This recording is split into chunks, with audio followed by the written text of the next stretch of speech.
ইসলামী ছাত্র শিবিরের সাবেক কেন্দ্রীয় সভাপতি এবং বর্তমানে ঢাকা মহানগরী দক্ষিণের সম্মানিত সেক্রেটারি, আমার একেবারেই কলিজার বন্ধু মানুষ, বহুবার এক বেডে এক বালিশে ঘুমানো মানুষ আমরা।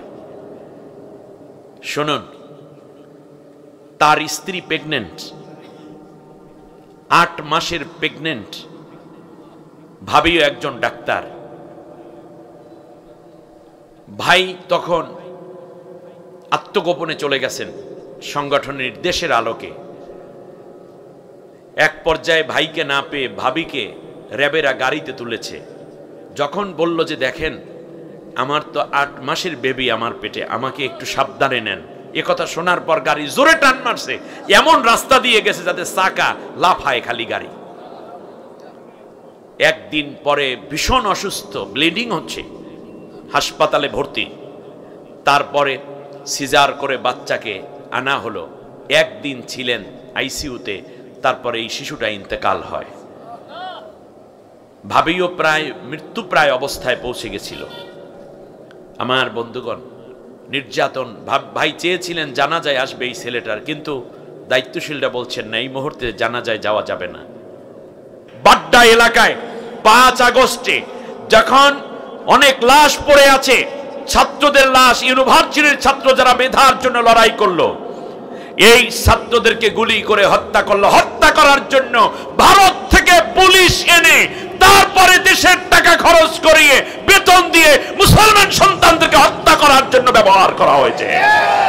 এরপরে বলো তুমি দেশপ্রেমিক, তুমি এদেশের নারী, এদেশের মানুষ, এই দেশে তোমার রাজনীতি করবে। আমি সতর্ক করছি। আবার শুনুন, তার মধ্য থেকে 12টা লাশ, কেউ কেউ কম বেশি বলেছে, একটা ভ্যানের উপরে উঠাইছে। ভ্যানওয়ালাদের দেখবেন বড় রশি থাকে, কারণ ওরা বিভিন্ন জায়গায় মালামাল বেঁধে নিতে হয়। এই রশি দিয়ে শক্ত করে বাঁধছে। 12টা লাশ এর উপরে একটা ত্রিপল দিয়ে ঢেকে নিয়েছে। পুলিশ নিয়ে যাচ্ছে। পাশেই ছিল তেলের পাম্প। পাম্পের ভিতরে এই লাশগুলাকে ঢুকাইয়া তারপর বলল যে তোমাদের কাছে পেট্রোল আছে? বলল হ্যাঁ আছে স্যার। কিছু করার নাই তো ওদের, ওই দিন তো চলছে বড় যুদ্ধ। তারপর পেট্রোল দিল গোটা শরীরের মধ্যে। ওখান থেকে সরাইয়া কিছু দূর নেওয়ার পর রাস্তার মধ্যে আগুন ধরাইয়া তারপরে এই 12টা লাশকে পুড়ে ছাই করে দিয়েছে। তাহলে বোঝা যায়, মানুষ হত্যাকারী কোন স্বৈর শাসক যদি কালেমা পড়ে মুসলমানও হতে চায়, আল্লাহ রব্বুল আলামিন তার ঈমান কবুল করে না। আল্লাহর গোলাম তো ওইটাই চাইবে, আল্লাহ যেটা চান। তাহলে আপনারা কে কে চান? একটু আল্লাহর সাথে হাত মিলাইয়া হাত দুইটা উঁচু করে দেখা।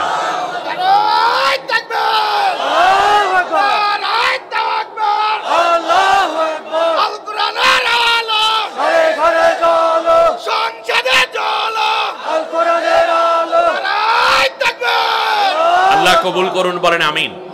শুধু তাই, আল্লাহ তাআলা আবার বলছেন, ওয়ানাজআলাহুম আইম্মাতাও ওয়ানাজআলাহুমুল ওয়ারিসিন।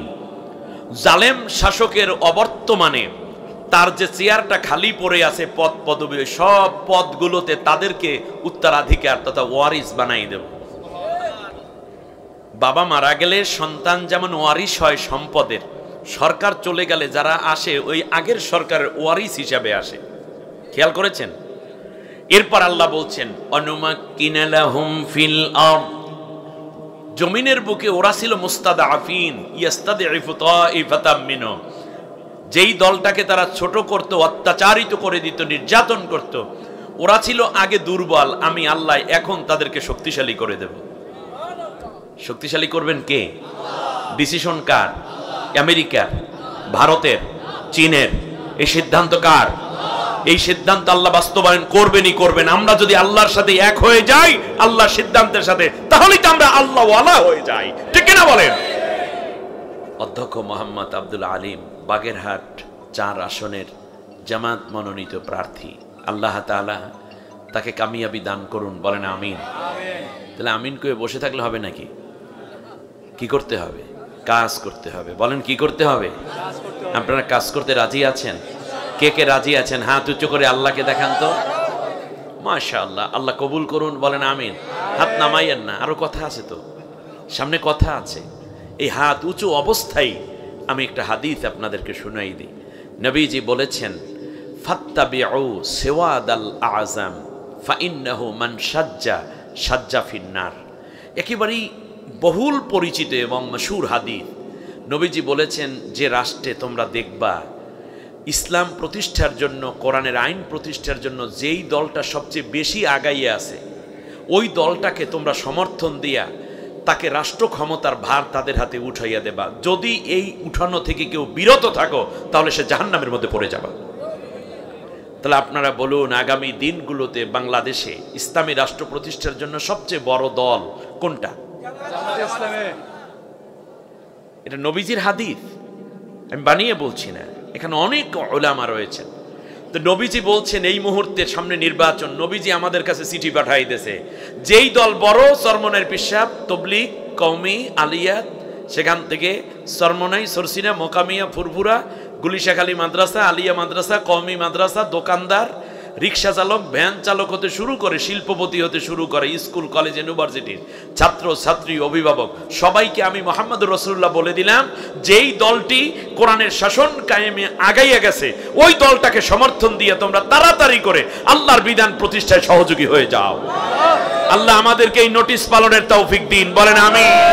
সবাই বলেন আমিন। হাত নিচু করেন। আল্লাহ তাআলা আবার বলছেন, সেই দলটা চিনতে তোমাদের একটু কষ্ট হতে পারে। আল্লাহ রাব্বুল আলামিন সূরা আহজাবের 23 নম্বর আয়াতে বলেছেন, আল্লাহ তো আইসা বললে দেবে না যে এই দলে দৌড়াও, আল্লাহ ইশারা করেছেন, মিনাল মুমিনিনা রিজালুন সাদাকু মা আহাদুল্লাহ আলাইহি فمنهم من قضى نحبه ومنهم من ينتظر وما بدلوا تبديلا। কার কথা? আল্লাহ রাব্বুল আলামিন বললেন, আমার বান্দা বান্দিরা শোনো, একটি দল এমন থাকবে, মিনাল মুমিনিনা রিজালুন, এমন দল থাকবে যাদের মধ্যে নেতৃবৃন্দ, এমন কিছু পুরুষ নেতা, সাহসী মানুষ আছে, মধ্যে মুজাহিদ আছে, একজনের পর একজনকে হত্যা করা হয়, একের পর এক তাদেরকে ফাঁসি দেয়া হয়, একের পর এক রিমান্ড দেয়া হয়, গুলি করে হত্যা করা হয়, একের পর এক ক্রস ফায়ারে দেয়া হচ্ছে, একজনের পর আর একজনে আয়না ঘরে ঢুকানো হচ্ছে, জীবন থেকে জীবনী শক্তি বের করা হচ্ছে, যাকে মারা হচ্ছে সেও জানে তারপরে আর একজনকে মারবে, আবার আর একজনেও জানে এর পরের সারিতে আমি রয়েছি।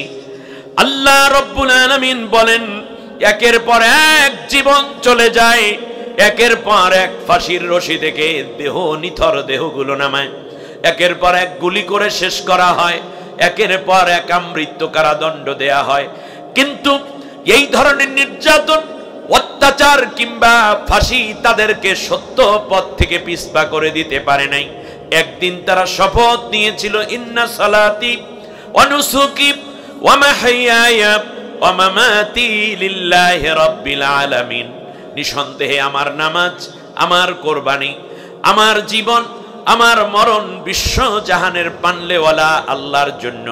এই শপথ নিয়ে তারা যেই ময়দানে কোরআনের রাজ কায়েমের জন্য ঝাঁপিয়ে পড়েছিল, একের পর এক হত্যা করা হয়, নির্যাতন করা হয়, তারা শপথ থেকে এক চুল পরিমাণ পরিবর্তন হয়ে যায় নাই।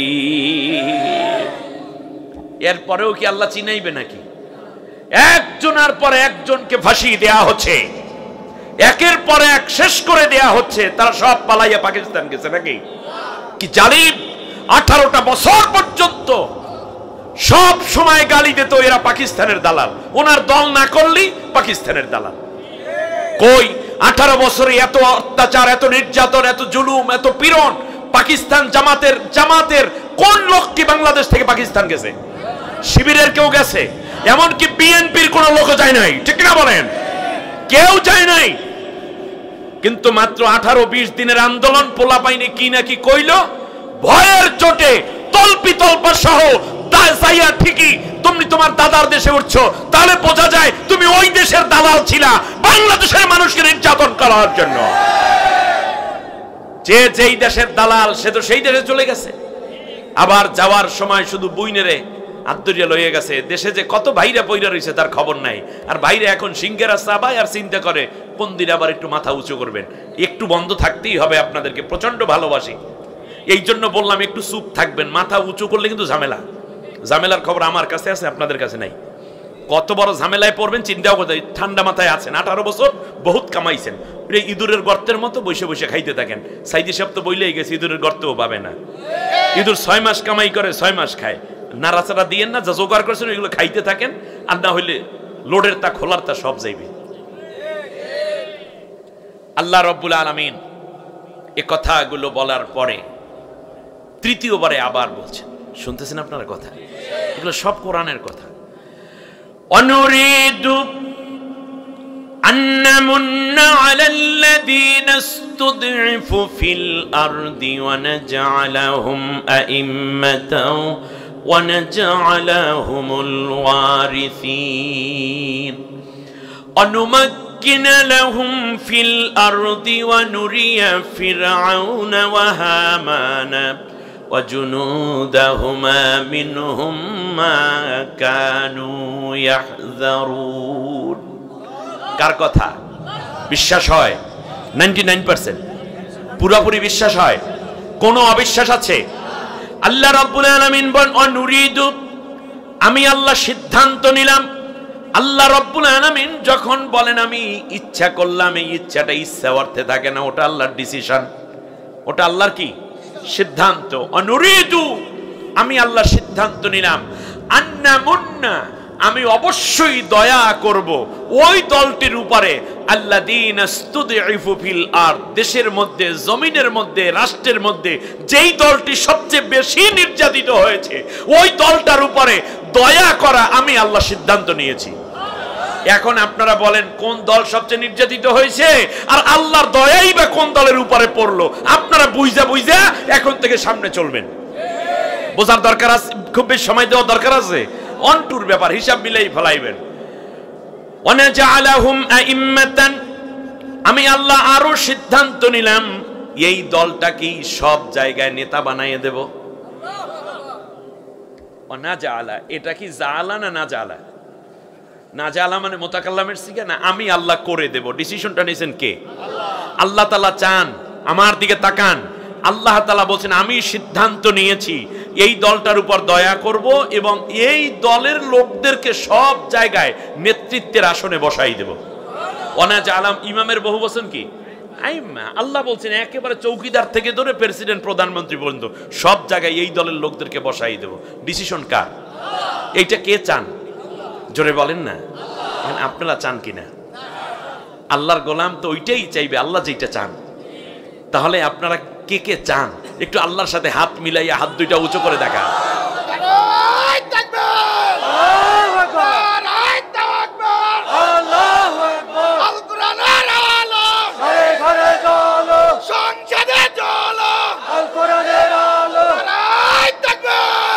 আল্লাহ কবুল করুন, বলেন আমিন।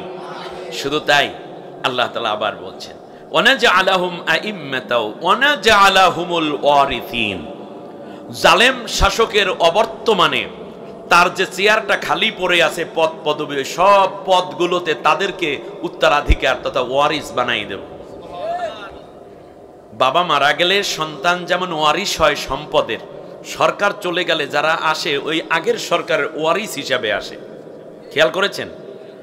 এরপর আল্লাহ বলছেন অনুমাক্কিনা লাহুম ফিল আরদ, জমিনের বুকে ওরা ছিল মুস্তাদআফিন, ইয়াস্তাদঈফু তাইফাতাম মিনহুম, যেই দলটাকে তারা ছোট করত, অত্যাচারিত করে দিত, নির্যাতন করত, ওরা ছিল আগে দুর্বল, আমি আল্লাহ এখন তাদেরকে শক্তিশালী করে দেব।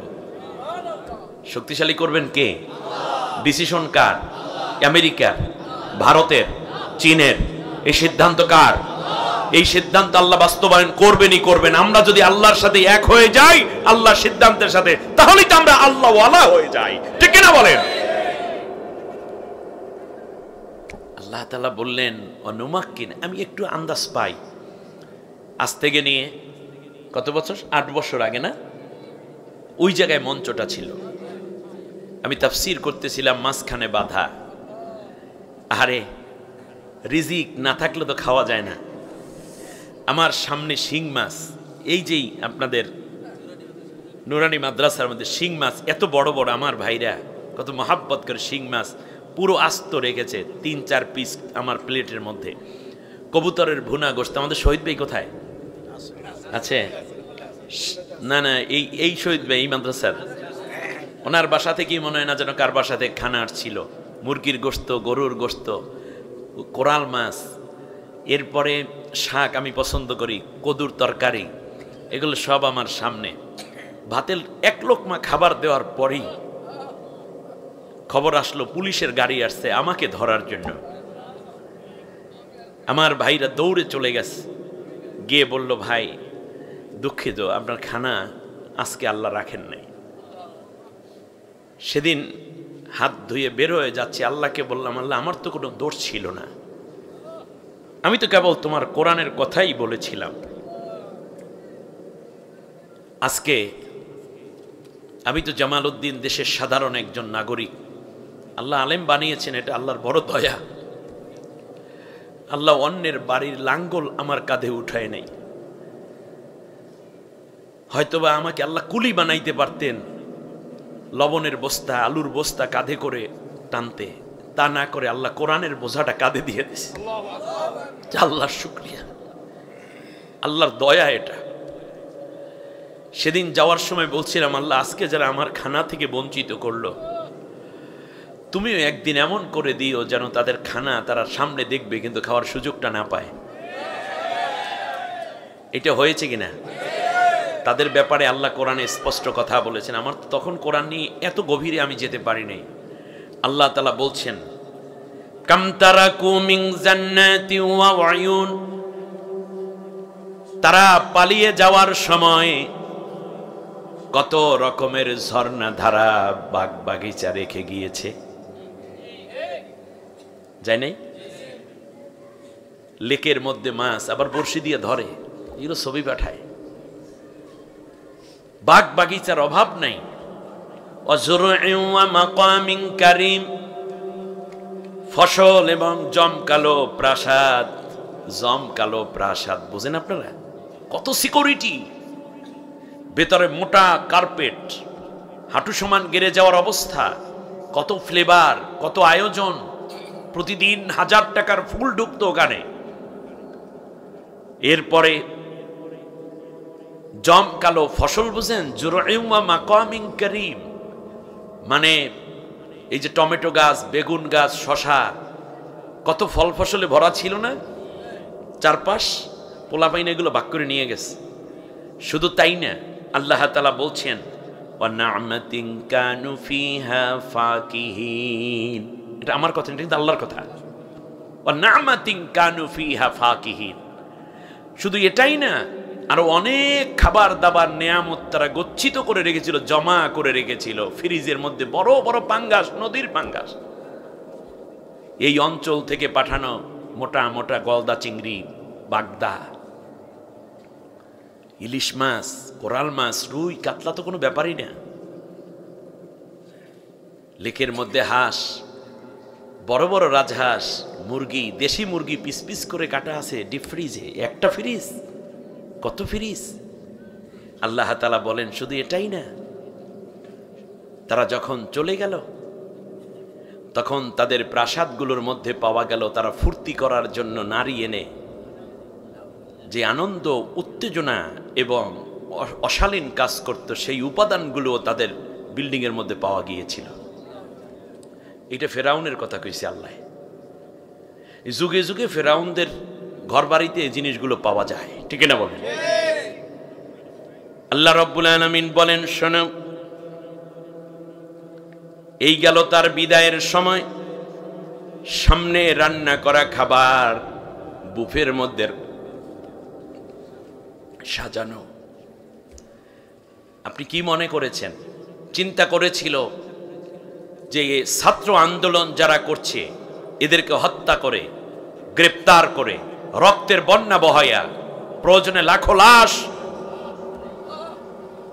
রাজপথে ফেলে তারপরে চলে আসবে সেই পুলিশ, র্যাব, গোয়েন্দা, ডিবি, ডিএসবিরা তারপর যে যত বেশি হত্যা করেছে তার তত বেশি পদোন্নতি দিবে, এবং ভালো মানের খাওয়ন দিয়ে, মদ গাঁজা দিয়ে, মাদ এবং মাদক দ্রব্য দিয়ে তারা উল্লাস করবে, জয়ধ্বনি করবে। এই জন্য হাজার মানুষের খাবার তারা রান্না করে রেখেছিল। ওয়ানামাতিন কানু ফিহা ফাকিহিন। কার কথা? আল্লাহ রাব্বুল আলামিন বলেন, একেবারে পোংডা গুড়া হইতে শুরু করে বুড়াটা পর্যন্ত সবগুলাকে আমি আল্লাহ ডিলাইট করে দিয়েছি, আউট করে দিয়েছি, দেশ থেকে তাড়িয়ে দিয়েছি। করেছেন কে? তোমরা মনে করেছো জামাতের লোকেরা করেছে, তোমরা মনে করো বিএনপি করেছে, তোমরা মনে করো শিবির করেছে, তোমরা মনে করতে পারো ছাত্র দল করেছে, তাবলীগ করেছে, আলিয়া কওমিয়ার ছেলেরা করেছে। কেউ করে নাই, তোমাদেরকে ডিলিট করেছেন আল্লাহ নিজে। কারণ তোমাদের বেয়াদবি, অত্যত্বপূর্ণ আচরণ, খুন খারাপি, জেনা ব্যভিচার, অবৈধ ক্ষমতা দখল, মানুষের উপর পীড়ন, দেশ থেকে বিদেশের টাকা পাচার, ভণ্ডামি, ইসলামের উপরে খড়গহস্ত আল্লাহ বরদাস্ত করে নাই। তোমাদেরকে চিরতরে আল্লাহ তাআলা সমূলে ধ্বংস করে দিয়েছেন। 350 এমপি, 444 জন উপজেলা চেয়ারম্যান, ভাইস চেয়ারম্যান, কই একজন আর তালাশ নেই। কথা কয় না? একজন এমপিও আছে, উপজেলা চেয়ারম্যানদেরকে দেখেন নাই, গেল কই? আল্লাহ রাব্বুল আলামিন বলেন, শোনো কই গেছে, শোনো। ওদের খাওয়াটা খেয়ে যেতে পারে নাই। খাইতে পারছিল? গরম গরম খাবার পোলাপাইনরা খাইছে মজা করে। ফামা বাকাত আলাইহিমুস সামাউ ওয়াল আরদু ওয়া মা কানু মুনজারিন।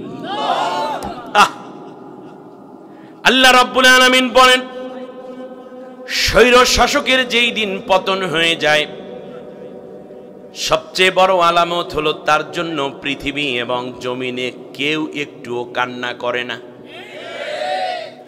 কেউ কানছিল? কানবে কেডা? আচ্ছা, কান্নার জন্য সবচেয়ে বড় কান্দুনি আছে, সাথে একজন, নাম হইছে বুইন্ডা। কি বনি তো বলেন নাকি? বুইন্ডাই। বুইন্ডা কয়, বুইন তুই তাড়াতাড়ি শেষ কর, আর নইলে ঝামেলায় ওই যে আসতেছে বাহিনী, আমাদের কিচ্ছু থইবে না। আমারে 10টা মিনিট একটু বক্তৃতা দিতে দেন। কিসের বক্তৃতা তোমার? যাও।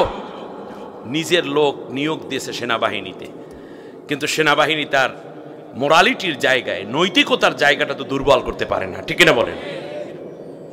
10 মিনিট আর চাপাবাজির সময় হলো না। খাবার পড়ে আছে, কত ফল ফসল পড়ে আছে, 2041 সাল পর্যন্ত থাকিবে বলিয়া নিয়ত করিল। আল্লাহ কয় এখনো 17টা বছর পড়িয়া রইল, 17 মিনিটের নিশ্চয়তা নাই যেখানে, সেখানে তুমি 17 বছরের প্ল্যান করো।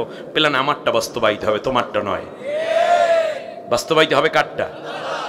সামনে যে বাস্তবায়িত হবে সেটাও আল্লাহটাই হবে, ঠিক না বলেন? এখন আল্লাহ তাআলা বলছেন কেউ কান্না করেন। ভাবছিলাম বুইনে মনে হয় কানবে, কান্দে নেই, দৌড়ের উপরে আছে। ভাবছিলাম আমাদের এলাকায় যারা মোটামুটি দলটল করে, এই যে হয়েছে, ওরা মনে হয় কান্দে, কেউ কান্দে নেই। এবার আপনারা সাক্ষ্য দেন, আপনাদের এই এলাকায় তো আওয়ামী লীগ করতো, কানছে কয়জনে? আর আল্লামা সাইদিকে হত্যা করার পরে তাকে এই মৃত্যুর খবর শুনে কানছে কে কে? এটাই বাস্তবতা, এটাই বাস্তবতা। আমি এই বিষয়ে ডিটেইল কথা হয়তো সামনে আমার তাফসীরে একটা জায়গায় গিয়ে বাজবে আজকে সূরা আলাকের, কিন্তু এখান থেকে শুরু করলাম এই জন্য এই প্রেক্ষাপটগুলো আপনাদের জানা থাকা দরকার, যাতে করে ভুলে না যান। এবার আল্লাহ রাব্বুল আলামিন বললেন, শোনো কেউ কান্দে নাই, আর জালেমের জন্য কেউ কান্দে নাই। এমনকি তার ছেলেটাও কি কানছে?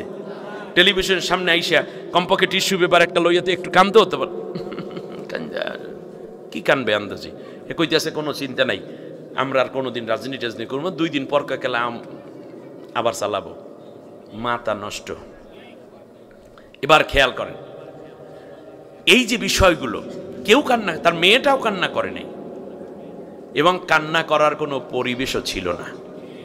অমা কানু মুনজারিন। আল্লাহ বলেন এই কান্না করার একটা পরিবেশ, ভাই কানতেও তো একটা পরিবেশ লাগে। দৌড়ের উপরে আছে সবাই, কান্দে কম। তা কান্না তো করে নাই, কিছু একটা তো করছে। ওই দিন কি করছে শোনেন। فقطع دابر القوم الذين ظلموا والحمد لله رب العالمين। কার কথা? আল্লাহ তাআলা বলেন কেউ কান্দে নাই, বরং যখনই শুনছে হয় ধ্বংস হইছে, সাথে সাথে সবাই বলছে আলহামদুলিল্লাহ রাব্বিল আলামিন। আপনারা কি পড়ছিলেন? দূর এরকম আসতে বলছেন, একটু জোরে বলছেন, আর একটু জোরে পড়েন না আলহামদুলিল্লাহ। সম্মানিত ভাইরা, দিন চলে যায়, ইতিহাস পড়ে থাকে। 13টা বছর পর্যন্ত আল্লামা দেলোয়ার হোসেন সাঈদী সাহেবকে জেলের মধ্যে নির্দোষ আটকে রাখা হয়েছে। শেষ পর্যন্ত 14ই আগস্টে চিকিৎসার নাম করে তার জেল থেকে সুস্থ মানুষকে বের করা হয়। সেই দিন মাসুদ সাঈদী ভাইয়ের সাথে আমার বহুবার কথা হয়েছে। বলছে আব্বাকে কোন হাসপাতালে আসবে এই জালেমরা তাও জানায় না ভাই। তার স্ত্রী খালাম্মা দেখা করতে চেয়েছিলেন, তাকে দেখা করতে দেয়া হয়নি। যত অসুস্থই হোক স্ত্রীকে কি না করার সুযোগ আছে? না হয় মারাই যাবে, আর তো আর বেশি কিছু হবে না। এরপরে তার সন্তানরা দেখা করতে পারে নাই, তার দলের নেতৃবৃন্দ দেখা করতে দেয়া হলো না, এমনকি আইনজীবীরা একটু দেখবে সেই সুযোগও দেয়া হলো না। 4 ঘন্টা পরে ঘোষণা করা হলো সে মারা গেছে। আমার বন্ধুগণ, তার জানাজা হয়েছে, দেশেই আছেন, কবরটাও দেশে হয়েছে। আফসোস লাগে ওদের কবর দেশে হবে বলে আমার মনে হয় না। মানুষের জন্য মানুষের কান্না থাকে এখানে হৃদয়ে। ওরা ভালোবাসা দিতে পারেনি, অত্যাচার দিয়েছে, ফলে মানুষেরা নির্যাতিত হওয়ার কারণে ফরিয়াদ করেছে আল্লাহ ওয়াজআলনা মিন লাদুনকা ওয়ালিয়া রব্বানা আখরিজনা মিন হাদিহিল ক্বরিয়াতিজ যালিমি আহলুহা। আল্লাহ তুমি জালেম থেকে আমাদেরকে। আল্লাহ তাআলা এই জন্য বলেছেন যে শোনো, আমি আল্লাহ রব্বুল আলামিন তাদেরকে শক্তিশালী করব। একটা সময় ছিল ঘরেও ঘুমাইতে পারেন নাই, বাবা মারা গেছে, ছেলে জানাজাও পড়তে আসতে পারে নাই, মেয়ের বিয়ের দিনে মেয়েটাও আসতে পারে না। আমার আজকে খুব মনে পড়ে আমাদের প্রিয় ভাই, তরুণ সমাজের আইডলস, ইসলামী ছাত্র শিবিরের সাবেক কেন্দ্রীয় সভাপতি এবং বর্তমানে ঢাকা মহানগরী দক্ষিণের সম্মানিত সেক্রেটারি, আমার একেবারেই কলিজার বন্ধু মানুষ, বহুবার এক বেডে এক বালিশে ঘুমানো মানুষ আমরা। শুনুন, তার স্ত্রী প্রেগনেন্ট, 8 মাসের প্রেগনেন্ট, ভাবিও একজন ডাক্তার। ভাই তখন আত্মগোপনে চলে গেছেন সংগঠনের নির্দেশের আলোকে। এক পর্যায়ে ভাইকে না পেয়ে ভাবিকে র্যাবেরা গাড়িতে তুলেছে। যখন বলল যে দেখেন আমার তো 8 মাসের বেবি আমার পেটে, আমাকে একটু সাবধানে নেন, এ কথা শোনার পর গাড়ি জোরে টান মারছে, এমন রাস্তা দিয়ে গেছে যাতে চাকা লাফায় খালি গাড়ি। একদিন পরে ভীষণ অসুস্থ, ব্লিডিং হচ্ছে, হাসপাতালে ভর্তি। তারপরে সিজার করে বাচ্চাকে আনা হলো। একদিন ছিলেন আইসিইউতে, তারপরে এই শিশুটা ইন্তেকাল হয়। ভাবিও প্রায় মৃত্যুপ্রায় অবস্থায় পৌঁছে গেছিল। আমার বন্ধুগণ, নির্যাতন, ভাই চেয়েছিলেন জানাজায় আসবে এই ছেলেটার, কিন্তু দায়িত্বশীলরা বলছেন না, এই মুহূর্তে জানাজায় যাওয়া যাবে না। আমার বন্ধুগণ, আপনাদেরকে এরকম হাজার কাহিনী শোনানো যাবে। আমরা যদি বলি শুধুমাত্র পুরুষেরাই জীবন দিয়েছে, না, আমাদের কত বোন নির্যাতন সয়েছে।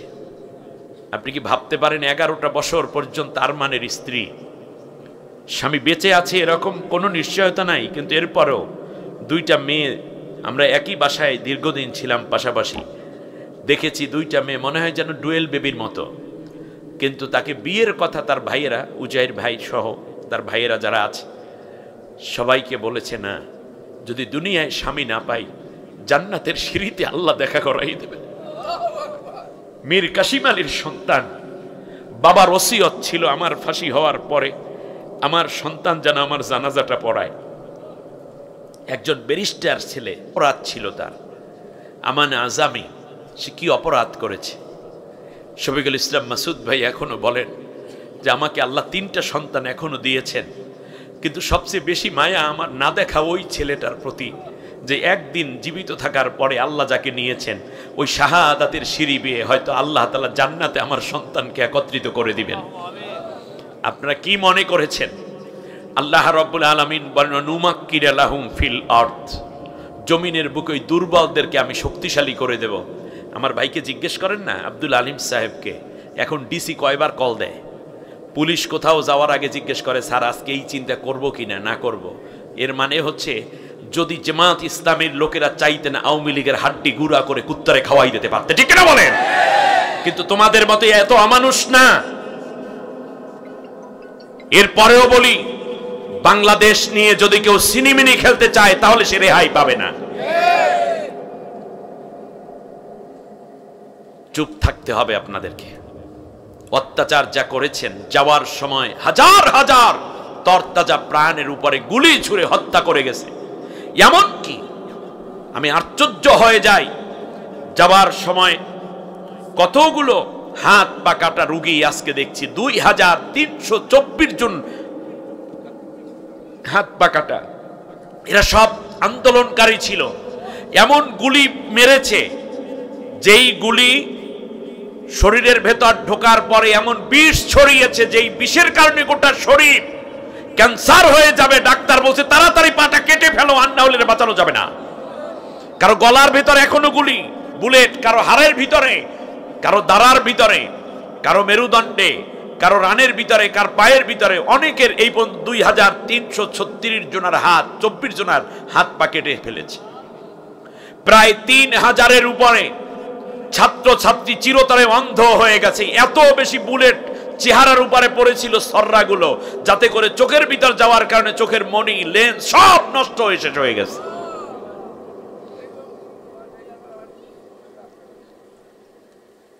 ফেরাউন মাত্র 7 জনের হাত পা কেটেছিল। قال آمنتم له قبل أذن لكم فلأقطعن أيديكم وأرجلكم من خلاف ولأصلبنكم في جذوع النخل। ফেরাউন বলল, তোমরা ঈমান এনেছো যুবকরা, তাহলে শোনো, ফালাউকত্তিআন্না আইদিয়াকুম, আমি তোমাদের হাত কেটে ফেলবো এবং বিপরীত পাও কেটে ফেলবো। 9 জন যুবক ইসলাম গ্রহণ করলো, 2 জনকে খেজুর গাছের সাথে ঝুলাইয়া ফাঁসি দিল, আর 7 জনকে কি করলো, হাত এবং পা বিপরীত দিক থেকে কেটে ফেললো। এই কারণে যদি হয় ফেরাউন, এই কারণে সে যদি হয় জাহান্নামী, তা তুমি যাওয়ার সময় এমন কাজ করে গেলা যেখানে প্রায় 2500-2500-এর মতো শিশু, নারী এবং পুরুষের পা, হাত পা কেটে তারপর তুমি গেছো। তো তুমি কয় নম্বর ফেরাউন বুঝাল? নমরুদ মাত্র 1 জনকে আগুনে ফেলেছিল হত্যা করার জন্য, পুড়ে মারার জন্য। নাম কি? ইব্রাহিম আলাইহিস সালাম। কিন্তু এ কি করেছে? শুধু হত্যাই করে নাই। বাড্ডা এলাকায় 5 আগস্টে যখন অনেক লাশ পড়ে আছে, ছাত্রদের লাশ, ইউনিভার্সিটির ছাত্র যারা মেধার জন্য লড়াই করলো, এই ছাত্রদেরকে গুলি করে হত্যা করলো। হত্যা করার জন্য ভারত থেকে পুলিশ এনে তারপরে দেশের টাকা খরচ করিয়ে বেতন দিয়ে মুসলমান সন্তানদেরকে হত্যা করার জন্য ব্যবহার করা হয়েছে। এরপরে বলো তুমি দেশপ্রেমিক, তুমি এদেশের নারী, এদেশের মানুষ, এই দেশে তোমার রাজনীতি করবে। আমি সতর্ক করছি। আবার শুনুন, তার মধ্য থেকে 12টা লাশ, কেউ কেউ কম বেশি বলেছে, একটা ভ্যানের উপরে উঠাইছে। ভ্যানওয়ালাদের দেখবেন বড় রশি থাকে, কারণ ওরা বিভিন্ন জায়গায় মালামাল বেঁধে নিতে হয়। এই রশি দিয়ে শক্ত করে বাঁধছে। 12টা লাশ, এর উপরে একটা ত্রিপল দিয়ে ঢেকে নিয়েছে। পুলিশ নিয়ে যাচ্ছে। পাশেই ছিল তেলের পাম্প। পাম্পের ভিতরে এই লাশগুলাকে ঢুকাইয়া তারপর বলল যে তোমাদের কাছে পেট্রোল আছে? বললো হ্যাঁ আছে স্যার। কিছু করার নাই তো ওদের, ওই দিন তো চলছে বড় যুদ্ধ। তারপর পেট্রোল দিল গোটা শরীরের মধ্যে। ওখান থেকে সরাইয়া কিছু দূর নেওয়ার পর রাস্তার মধ্যে আগুন ধরাইয়া তারপরে এই 12টা লাশকে পুড়ে ছাই করে দিয়েছে। একটা লাশ পোড়ানোর, একজন মানুষকে পোড়ানোর আশঙ্কায় আকাঙ্ক্ষায় যদি নমরুদ এত বড় জাহান্নামী হতে পারে, তাহলে তুমি 12টা লাশ তোমার সন্তানরা পুড়িয়েছে 28 অক্টোবর 2006 সালে মানুষ হত্যা করে লগি বৈঠার খেলায় মৃত্যু লাশের উপর নৃত্য করার দৃশ্য এই জাতি দেখেছে। এজন্য ফেরাউন যখন হত্যা মরে যাচ্ছে তখন বলেছিল আমানতু আন্নাহু লা ইলাহা ইল্লাল্লাযী আমানাত বিহি বানু ইসরাঈল। ফেরাউন বলল, আল্লাহ আমি তোমার উপর ঈমান আনলাম, লা ইলাহা ইল্লাল্লাহ, আল্লাহ তুমি ছাড়া কোনো ঈমান কোনো মাবুদ নাই, তুমি ছাড়া কোনো ইলাহ নাই, ওয়া আনা মিনাল মুসলিমিন, আল্লাহ এখন আমি পুরাপুরি মুসলমান হয়ে গেছি। কে কয়? কথা বলে না কে? লোহিত সাগরের মধ্যে পানি খায় আর আল্লাহরে কয়, আর সৈন্য সামন্ত সব শেষ।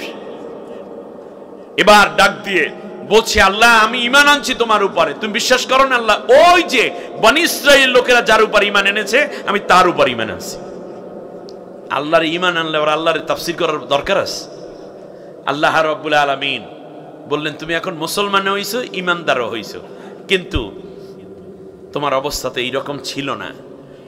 আল আন ওয়াকাদ আসাইতা ক্বাবলু ওয়া কুনতা মিনাল মুফসিদিন।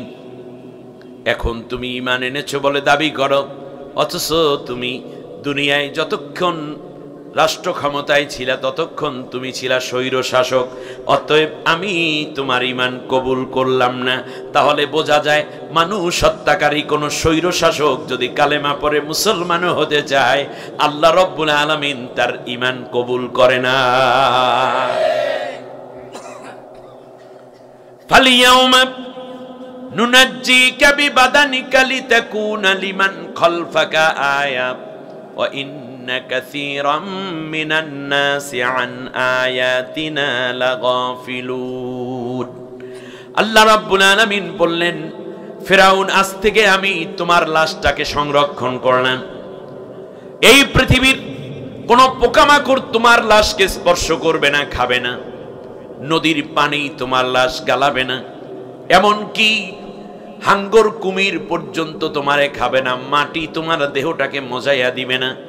আমি আল্লাহ রাব্বুল আলামিন তোমার লাশটাকে শুটকি বানায়া কিয়ামত পর্যন্ত রেখে দেব, যাতে তামাম পৃথিবীর মানুষেরা বুঝতে পারে ফেরাউন কি জিনিস, যাতে করে মানুষেরা এই চিন্তায় লালিত পালিত হয়ে ঈমানটাকে মজবুত করতে পারে। এই ধরনের খারাপ কাজ যারা করবে, মানুষ হত্যা করবে, নির্যাতন করবে, তারা হইল ফেরাউনের উত্তরসূরি, ফেরাউনের দোসর। তাদেরকে ত্যাগ করে মুসা পয়গাম্বর তথা যারা দ্বীনের কাজ করে তাদের পক্ষ যেন অবলম্বন করতে পারে, এই সুযোগ তারা এখান থেকে শিক্ষা নিবে। একটা ঘটনা দেখছেন, বলতাম একটু খেয়াল করেন। মুসা আলাইহিস সালামের বয়স 1.5 মাস। তখন তার মা নীল নদে বাসাই দিয়েছে বাক্সে বইরা, জানেন না? যাইয়ে উঠছে কার ঘরে? ফেরাউনের ঘরে। ছিল 23 বছর। কত? 23 বছর। 23 বছর বয়সের সময় ঘর থেকে যেতে বাধ্য হয়েছে। এবারে আসেন, 23 বছর পর্যন্ত খাওন দাওন মুসারে খাওয়াইছে কে? ফেরাউন। জামা কাপড় দিয়েছে কে? ফেরাউন। এরপরে এই যে দামি দামি ফল ফ্রুটস কে খাওয়ালো? পড়ালেখা কে শেখালো? ফেরাউন। আচ্ছা, ফেরাউন যে 14 গোষ্ঠী সহ শেষ হয়েছে, এটা কার কারণে হয়েছে? মুসার কারণে হয়েছে। এইবার গোড়ায় আসেন। এই আন্দোলন যারা করলো ছেলে মেয়েরা, এদের এই গভর্নমেন্ট আকপাস মিলাইয়া 18 বছর ক্ষমতায়। 18 বছর ক্ষমতায় যেদিন আসছে, ওই সময় যেই বাচ্চাটা প্রথম শ্রেণীতে ভর্তি হইতে স্কুলে, কিন্ডার গার্ডেনে কিংবা মক্তবে মাদ্রাসায় ভর্তি হয়েছে, তখন ওই ছেলেটার মেয়েটার বয়স কত ছিল বলেন দেখি?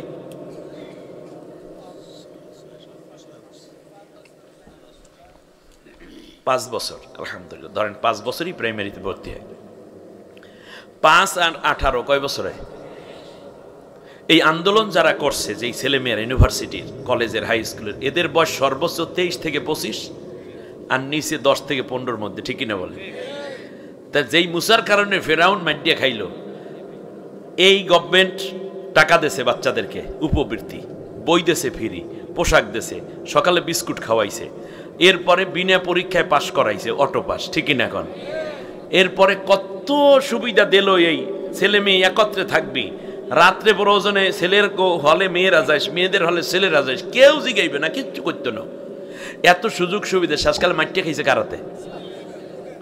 এর মানে যারা আন্দোলন করলেন এত মুসার উত্তরসূরি, ঘরের মধ্যে লালিত পালিত সন্তান। সুতরাং বোঝা যায় ফেরাউনি আচরণ যারা করবে ওরা মুসার হাতে মার খাইবেই খাইবে, ঠিক কিনা বলেন? ছাত্ররা শুধু আন্দোলন করেন নাই, এদের সাথে আমার বিশ্বাস আল্লাহর অগণিত রহমতের ফেরেশতা যুক্ত ছিল, আবাবিল যুক্ত ছিল। এখানে মুসা আলাইহিস সালামের চেতনা ঈমানে উজ্জীবিত সন্তানরা বিজয় নিয়ে এসেছে, ঠিক কিনা বলেন? নারায়ে তাকবীর, ইসলামের শত্রুরা হুঁশিয়ার সাবধান। আয়োজিত এই মাহফিলে সম্মানিত ওলামায়ে কেরাম, বিশেষ করে অত্র মাদ্রাসার আসাতিজায়ে কেরাম যারা রয়েছেন, এর পাশাপাশি দূরদরাজ থেকে আগত তাওহীদি ইমানদার, ইমানে উজ্জীবিত, কোরআনের সবক গ্রহণের বিশাল আকাঙ্ক্ষা নিয়ে, অদম্য আকাঙ্ক্ষায় এ মাঠে সমবেত সম্মানিত শ্রোতা ভাই এবং পর্দার আড়ালে বোনেরা, আমার পিতৃতুল্য মুরব্বিয়ান এজাম, অন্যান্য ধর্মাবলম্বী ভাই ও বোনদেরকে আন্তরিক মোবারকবাদ জানাচ্ছি। সম্মানিত ভাইয়েরা, সূরা আলাক, সূরাতুল আলাকের গুরুত্বপূর্ণ তিনটি কথা, আমি যেখানে কথা বলবো এর মধ্যে তিনটি মেসেজ রয়েছে।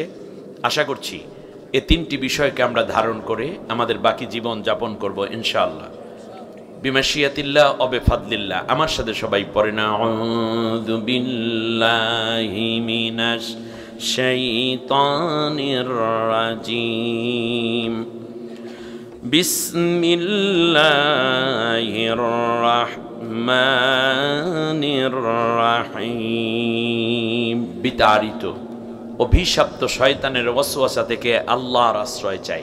কার আশ্রয়? আর একটু জোরে বলেন। আল্লাহ ছাড়া আমাদের কোনো আশ্রয়দাতা আছে? আমরা কোথাও পালাইয়ে যাব না, আমরা এখানেই থাকব। আর আল্লাহ যদি নিয়ে যান তার কোনো জায়গায়, সেটা আলাদা কথা, ঠিক না? পরম করুণাময়, অসীম দয়ালু আল্লাহর নামে শুরু করছি। أرأيت الذي ينهى عبدا إذا صلى أرأيت إن كان على الهدى أو أمر بالتقوى أرأيت إن كذب وتولى ألم يعلم بأن الله يرى كلا لئن لم ينتهي كلا لئن لم ينته لنسفعا بالناصية ناصية كاذبة خاطية فليدع ناديا سندع الزبانية كلا لا تطعه واسجد واقترب آمنت بالله। অর্থ হচ্ছে, হে তামাম দুনিয়ার মানুষেরা, তোমরা একটু লক্ষ্য করো, সুবহানাল্লাহ বলেন। সেটা হচ্ছে, হে রাসূল, তুমি কি ওই মানুষটাকে দেখেছো যে এমন এক আল্লাহর বান্দাকে বাধাগ্রস্ত করছে যে আল্লাহর ওই বান্দাটি নামাজরত, অর্থাৎ তিনি নামাজি। যখন কোনো বান্দা নামাজ পড়ে তাকে বাধা দেয়, এরকম মানুষ তুমি কি দেখেছো? আবার তুমি কি তাকে দেখেছো যে হেদায়েতের উপরে রয়েছে এবং মানুষকে বিভিন্ন সময় তাকওয়া তথা আল্লাহ ভীতির জন্য উপদেশ দান করে থাকে? তুমি কি তাকে দেখেছো? হে রাসূল, তুমি কি ওই মানুষগুলো দেখছো যে মানুষ মিথ্যা প্রতিপন্ন করে এবং সত্য থেকে ঘাড় ফিরিয়ে পৃষ্ঠ প্রদর্শন করে? তারা কি এই কথা কি একটুও জানে না যে তারা যা কিছু করছে আল্লাহ তাআলা সব কিছু দেখতে পাচ্ছেন? সুবহানাল্লাহ। সে যদি তার এই ঔদ্ধত্যতা এবং আর্টিফিশিয়াল মেকি ইবাদত বন্দিগি যা মানুষকে প্রতারিত করার জন্য করছে, তা থেকে সে যদি বিরত না হয়, তাহলে আমি অবশ্যই তার চুল ধরে ফেলব, আর চুল ধরে আমি তাকে নিক্ষিপ্ত করব এক যন্ত্রণাময় লাঞ্ছনার একটি স্থানে। সুতরাং হে রাসূল, তারা ডাকতে থাকুক, তাদের আহ্বানে যারা সাড়া দিতে চায় তাদেরকে। নবী সাল্লাল্লাহু আলাইহি ওয়াসাল্লামকে আল্লাহ তাআলা বলছেন, এমনকি তাদের শাস্তির প্রকোপ এক মহা কঠিন অবস্থা নিয়ে তাদের জিহ্বার অগ্রভাগ পর্যন্ত উপনীত হবে, যখন এই মহা কঠিন সময়ে একদল মানুষকে দেখবে যারা আমি আল্লাহ রব্বুল আলামিনের সেজদানত হয়ে আছে। এক দলের মহা পরিণতি আর এক দলের আল্লাহর কাছে সেজদায় অবনত হওয়ার এই দৃশ্যটা মূলত এই যে যারাই আল্লাহকে সেজদা করে তারা আল্লাহর নিকটবর্তী হয়ে যায়। সুতরাং তোমরা সেজদা করো এবং আল্লাহর নিকটবর্তী হয়ে যাও। সুবহানাল্লাহ। আজকে বেসিক্যালি আমি আপনাদেরকে তিনটা কথা বলবো: নামাজ এবং নামাজে বাধা দানের পরিণতি। দ্বিতীয় হচ্ছে যারা পৃথিবীতে ঔদ্ধত্য প্রদর্শন করে তাদেরকে আল্লাহ রব্বুল আলামিন কিভাবে জাহান্নামে নিক্ষেপ করবেন তার একটি প্রেক্ষাপট। আর তৃতীয়বারে আমি আপনাদের উদ্দেশ্যে ধারাবাহিক আলোচনার শেষ পর্যায়ে আসব সেজদা কি এবং সেজদার গুরুত্ব কি। আল্লাহ তাআলা আমাদেরকে কথাগুলো শুনে যেন বাকি জিন্দেগি আমি সহ আমাদের সবাইকে আমল করার তৌফিক দেন। সবাই বলি আমিন। আপনারা জানেন, মক্কায় অবতীর্ণ কোরআনের এই প্রথম সূরাটি লাইলাতুল কদরে আল্লাহ তাআলা নাজিল করেছিলেন। আগের বক্তা এই কথাগুলো জানিয়েছেন আপনাদেরকে, ঠিক না? খুবই গুরুত্বপূর্ণ এই সূরাটি মূলত শুরু হয়েছে পড়ালেখা দিয়ে। সুবহানাল্লাহ। কি দিয়ে? তা আল্লাহর কাছে জ্ঞানের গুরুত্ব। ইকরা বিসমি রাব্বিকাল্লাযী খালাক, তুমি পড়ো যে আল্লাহ তোমাকে সৃষ্টি করেছেন। এরপর আল্লাহ তাআলা বলছেন পড়বা তো, শুধু পড়লে হবে, লেখাও তো লাগবে। সেই জন্য আল্লাহ বলছেন আল্লামা বিল কলাম, আল্লাহ মানুষকে কলম দিয়ে শিখিয়েছেন। তাহলে পড়ার পাশাপাশি কি লাগবে? লেখা লাগবে। পড়ালেখা ছাড়াও কিছু জ্ঞান আছে। আল্লামাল ইনসানা মা লাম ইয়ালাম, যা মানুষের পড়ালেখা ছাড়াই সে অনুধাবন করতে পারে। যেমন সাপ দেখলে লাফ দিতে হবে, এইটা মানুষকে পড়া লাগে না, এটা এমনিতেই লাফ দেয়। ছাগলের বাচ্চাও লাফ দিয়ে ওঠে, ঠিক না বলে? কিছু কিছু জিনিস আছে যা মানুষকে শেখানো লাগে না, এগুলো শিখাইতে যাওয়া বোকামি। যেটা এই বিগত গভর্নমেন্ট শেখাচ্ছিল, শরীফার গল্প, ট্রান্সজেন্ডার, কিভাবে একটি মেয়ে বালেগা হলে সে কিভাবে পরিষ্কার পরিচ্ছন্ন হবে, ছেলে মেয়েরা একত্রে থাকলে মনের ভিতর কি ভাব তৈরি হয়, কোন জায়গায় কি আছে, ছেলেরা যুবক হলে মেসিউড হলে তাদের দাড়ি মোজ গজায়, বুকে পশম গজায়, এরপর গলার স্বর চেঞ্জ হয়, মেয়েদের কোন কোন জায়গা কেমন হয়, এইগুলো মানুষের শেখানো দরকার না। এটা মালামি আলাম। এমনকি মানুষ তো দূরের কথা, কুত্তারেও শিখান লাগে না, গরুকেও শিখান লাগে না, বিড়ালকেও শিখান লাগে না, ছাগলকেও শিখান লাগে না। এটা কি করতে হয়, কিভাবে, এটা আল্লাহ নিজে যোগ্যতা দিয়েই মানুষকে তৈরি করেছেন, ঠিক না বলেন? এগুলো পড়ার জন্য স্কুল কলেজ লাগে না। মানুষের ভেতরে এই জ্ঞান দিয়েই, এই পাওয়ার দিয়ে, আকাঙ্ক্ষা দিয়ে, শাহওয়াত দিয়ে আল্লাহ তাআলা মানুষকে তৈরি করেছেন। যেই লেখকরা এই বইগুলো লিখেছিল, জাফর ইকবাল, এই লোকটার বাবা মা, তার দাদা দাদি, এগুলো তো শিক্ষিত ছিল না অনেকেই কোনো এক সময়। তাহলে এইগুলো তারা শেখে নাই, তাই বলে কি তার বাবা মার মিলনের ফলে ওইগুলো বাইরেছে না, তারা হইছে না? এমনকি তার সময়ও এইরকম পড়াগুলো ছিল না, তাই বলে কি তার বাচ্চা কাচ্চা হয়েছে না? এর মানে শিক্ষার নামে তারা অশ্লীলতা ছড়ানোর একটি চূড়ান্ত প্রোগ্রাম নিয়ে বাংলাদেশে কাজ করতেছিল, ঠিক না?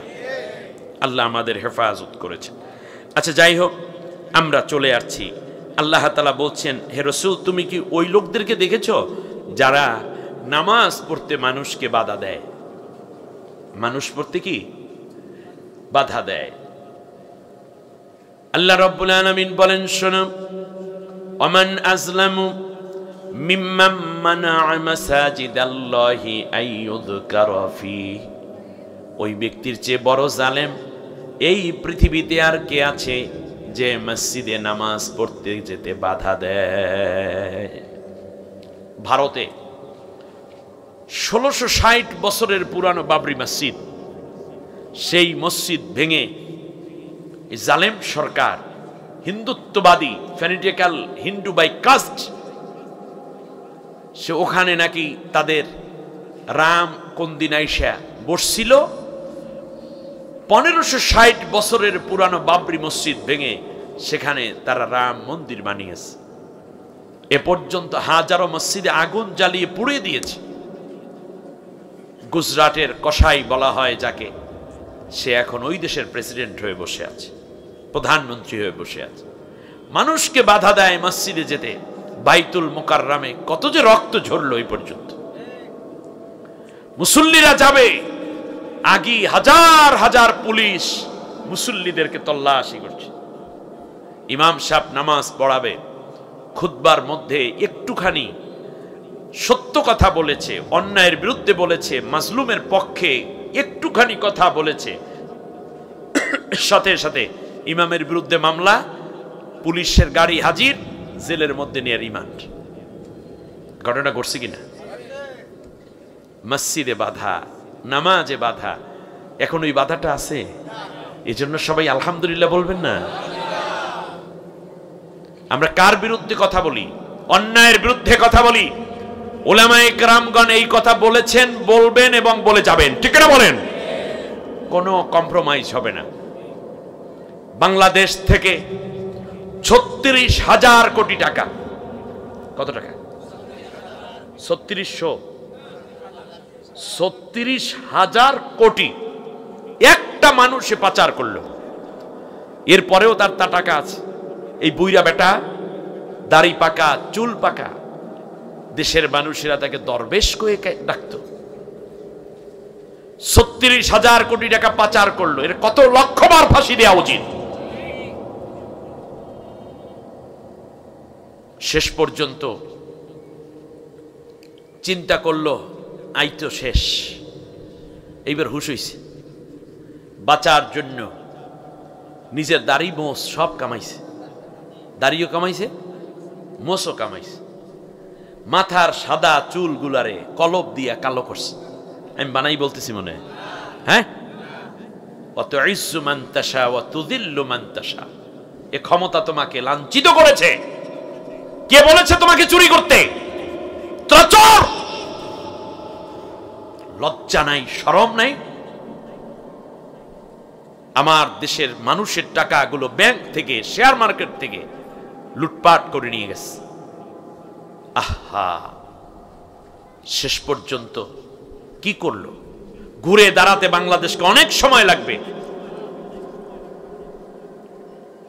পুলিশে ধরলো, কোস্ট গার্ডেরা ধরে নিয়ে গেল, রিমান্ড দিল। আন্ডা টান্ডা কিছু দেওয়ার পর বলল, সব সত্য কথা কই দিয়েছে। সব কথা শেষে জিজ্ঞেস করলো, আচ্ছা যাই করছেন করছেন, আপনি দাড়িগুলো কামাইলেন কে? রাখো মেয়া, কোরআন হাদিস তো কিছু পড়ো না, বুঝবা কি? কি পড়ি নেই বলেন দেখি। বলল যে জান বাঁচান ফরজ আর দাড়ি রাখা সুন্নত। ফরজ পালন করতে যাইয়া আমি সুন্নত শেষ করে দিয়েছে, ফরজ রক্ষা করতে যাইয়া। কত বড় বজ্জাত! আমার কাছে আফসোস লাগে, এ লোক যখন ক্ষমতায় ছিল, প্রধানমন্ত্রীর, পলাতক প্রধানমন্ত্রীর একেবারে ডান হাত, কারণ এ কামাইর পুত। যা করলো, শেষ পর্যন্ত আহলে হাদিসের একটি প্রোগ্রাম দেখলাম, যেখানে বড় বড় শায়েখরা বসা, আহলে হাদিস, মাঝে মাঝে তারা ইসলামী হুকুমাত, ইসলামী আন্দোলন, একামতে দ্বীনের বিরুদ্ধেও ফতোয়া দেয়। আরে ভাই, আসো না রাস্তায়, তারপর দেখো ফতোয়া কোথায় আর তোমার বাস্তবতা কোথায়। জীবনে কোনো ঝুঁকি নেওনি। বড় বড় মাসআলা দেয়া সহজ, ময়দানে দাঁড়ানো বড় কঠিন। আল্লাহ ময়দানে দাঁড়ানো পছন্দ করেন, বৈশা বৈশা ফতোয়া দেওয়া পছন্দ করেন না। এবার শুনুন ঘটনার রেশ যেভাবে কাটলো। তাকে বক্তব্য দিতে দেয়া হলো, দেওয়ার পর সে বলল সমস্যা সব জায়গায় আছে, তো কোরআনেও সমস্যা আছে একটু কম, আর হাদিসে সমস্যা বেশি। কোরআনে সমস্যা আছে, আর আল্লাহ তাআলা বলছেন মা আনজালনা আলাইকাল কোরআন লিতাশকা, সমস্যায় পড়ার জন্য আমি কোরআন নাজিল করি নাই। আর ভুলের ব্যাপারে বলেছেন জালিকাল কিতাবুল লা রাইবা ফিহি, এর মধ্যে কোনো ভুল নাই। তাই কোরআনের ব্যাপারে সেই কোশ্চেন যখন করলো, আহলে হাদিসের ভাইদেরকে আমি প্রশ্ন রাখতে চাই, সামনে 2, 4, 5 হাজার মানুষ, আপনারা একজন মানুষও কি পায়ের জুতা খুলে ওর মুখের মধ্যে নিক্ষেপ করতে পারলে না?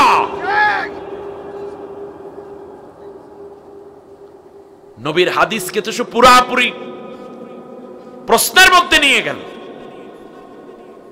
এতটুকু সাহস কেন হলো না? কাপুরুষ দিয়ে কোনোদিন বিজয় হয় না। অতএব ফতুয়া বন্ধ রাখেন আপনার। ইসলামী রাষ্ট্র হলে তখন ফতুয়া দিয়েন। নামাজে বাধা দেয় এমন মানুষদেরকে কি তোমরা দেখো নাই? ঠিক তার পাশাপাশি নবী তুমি কি তাদের দেখেছ?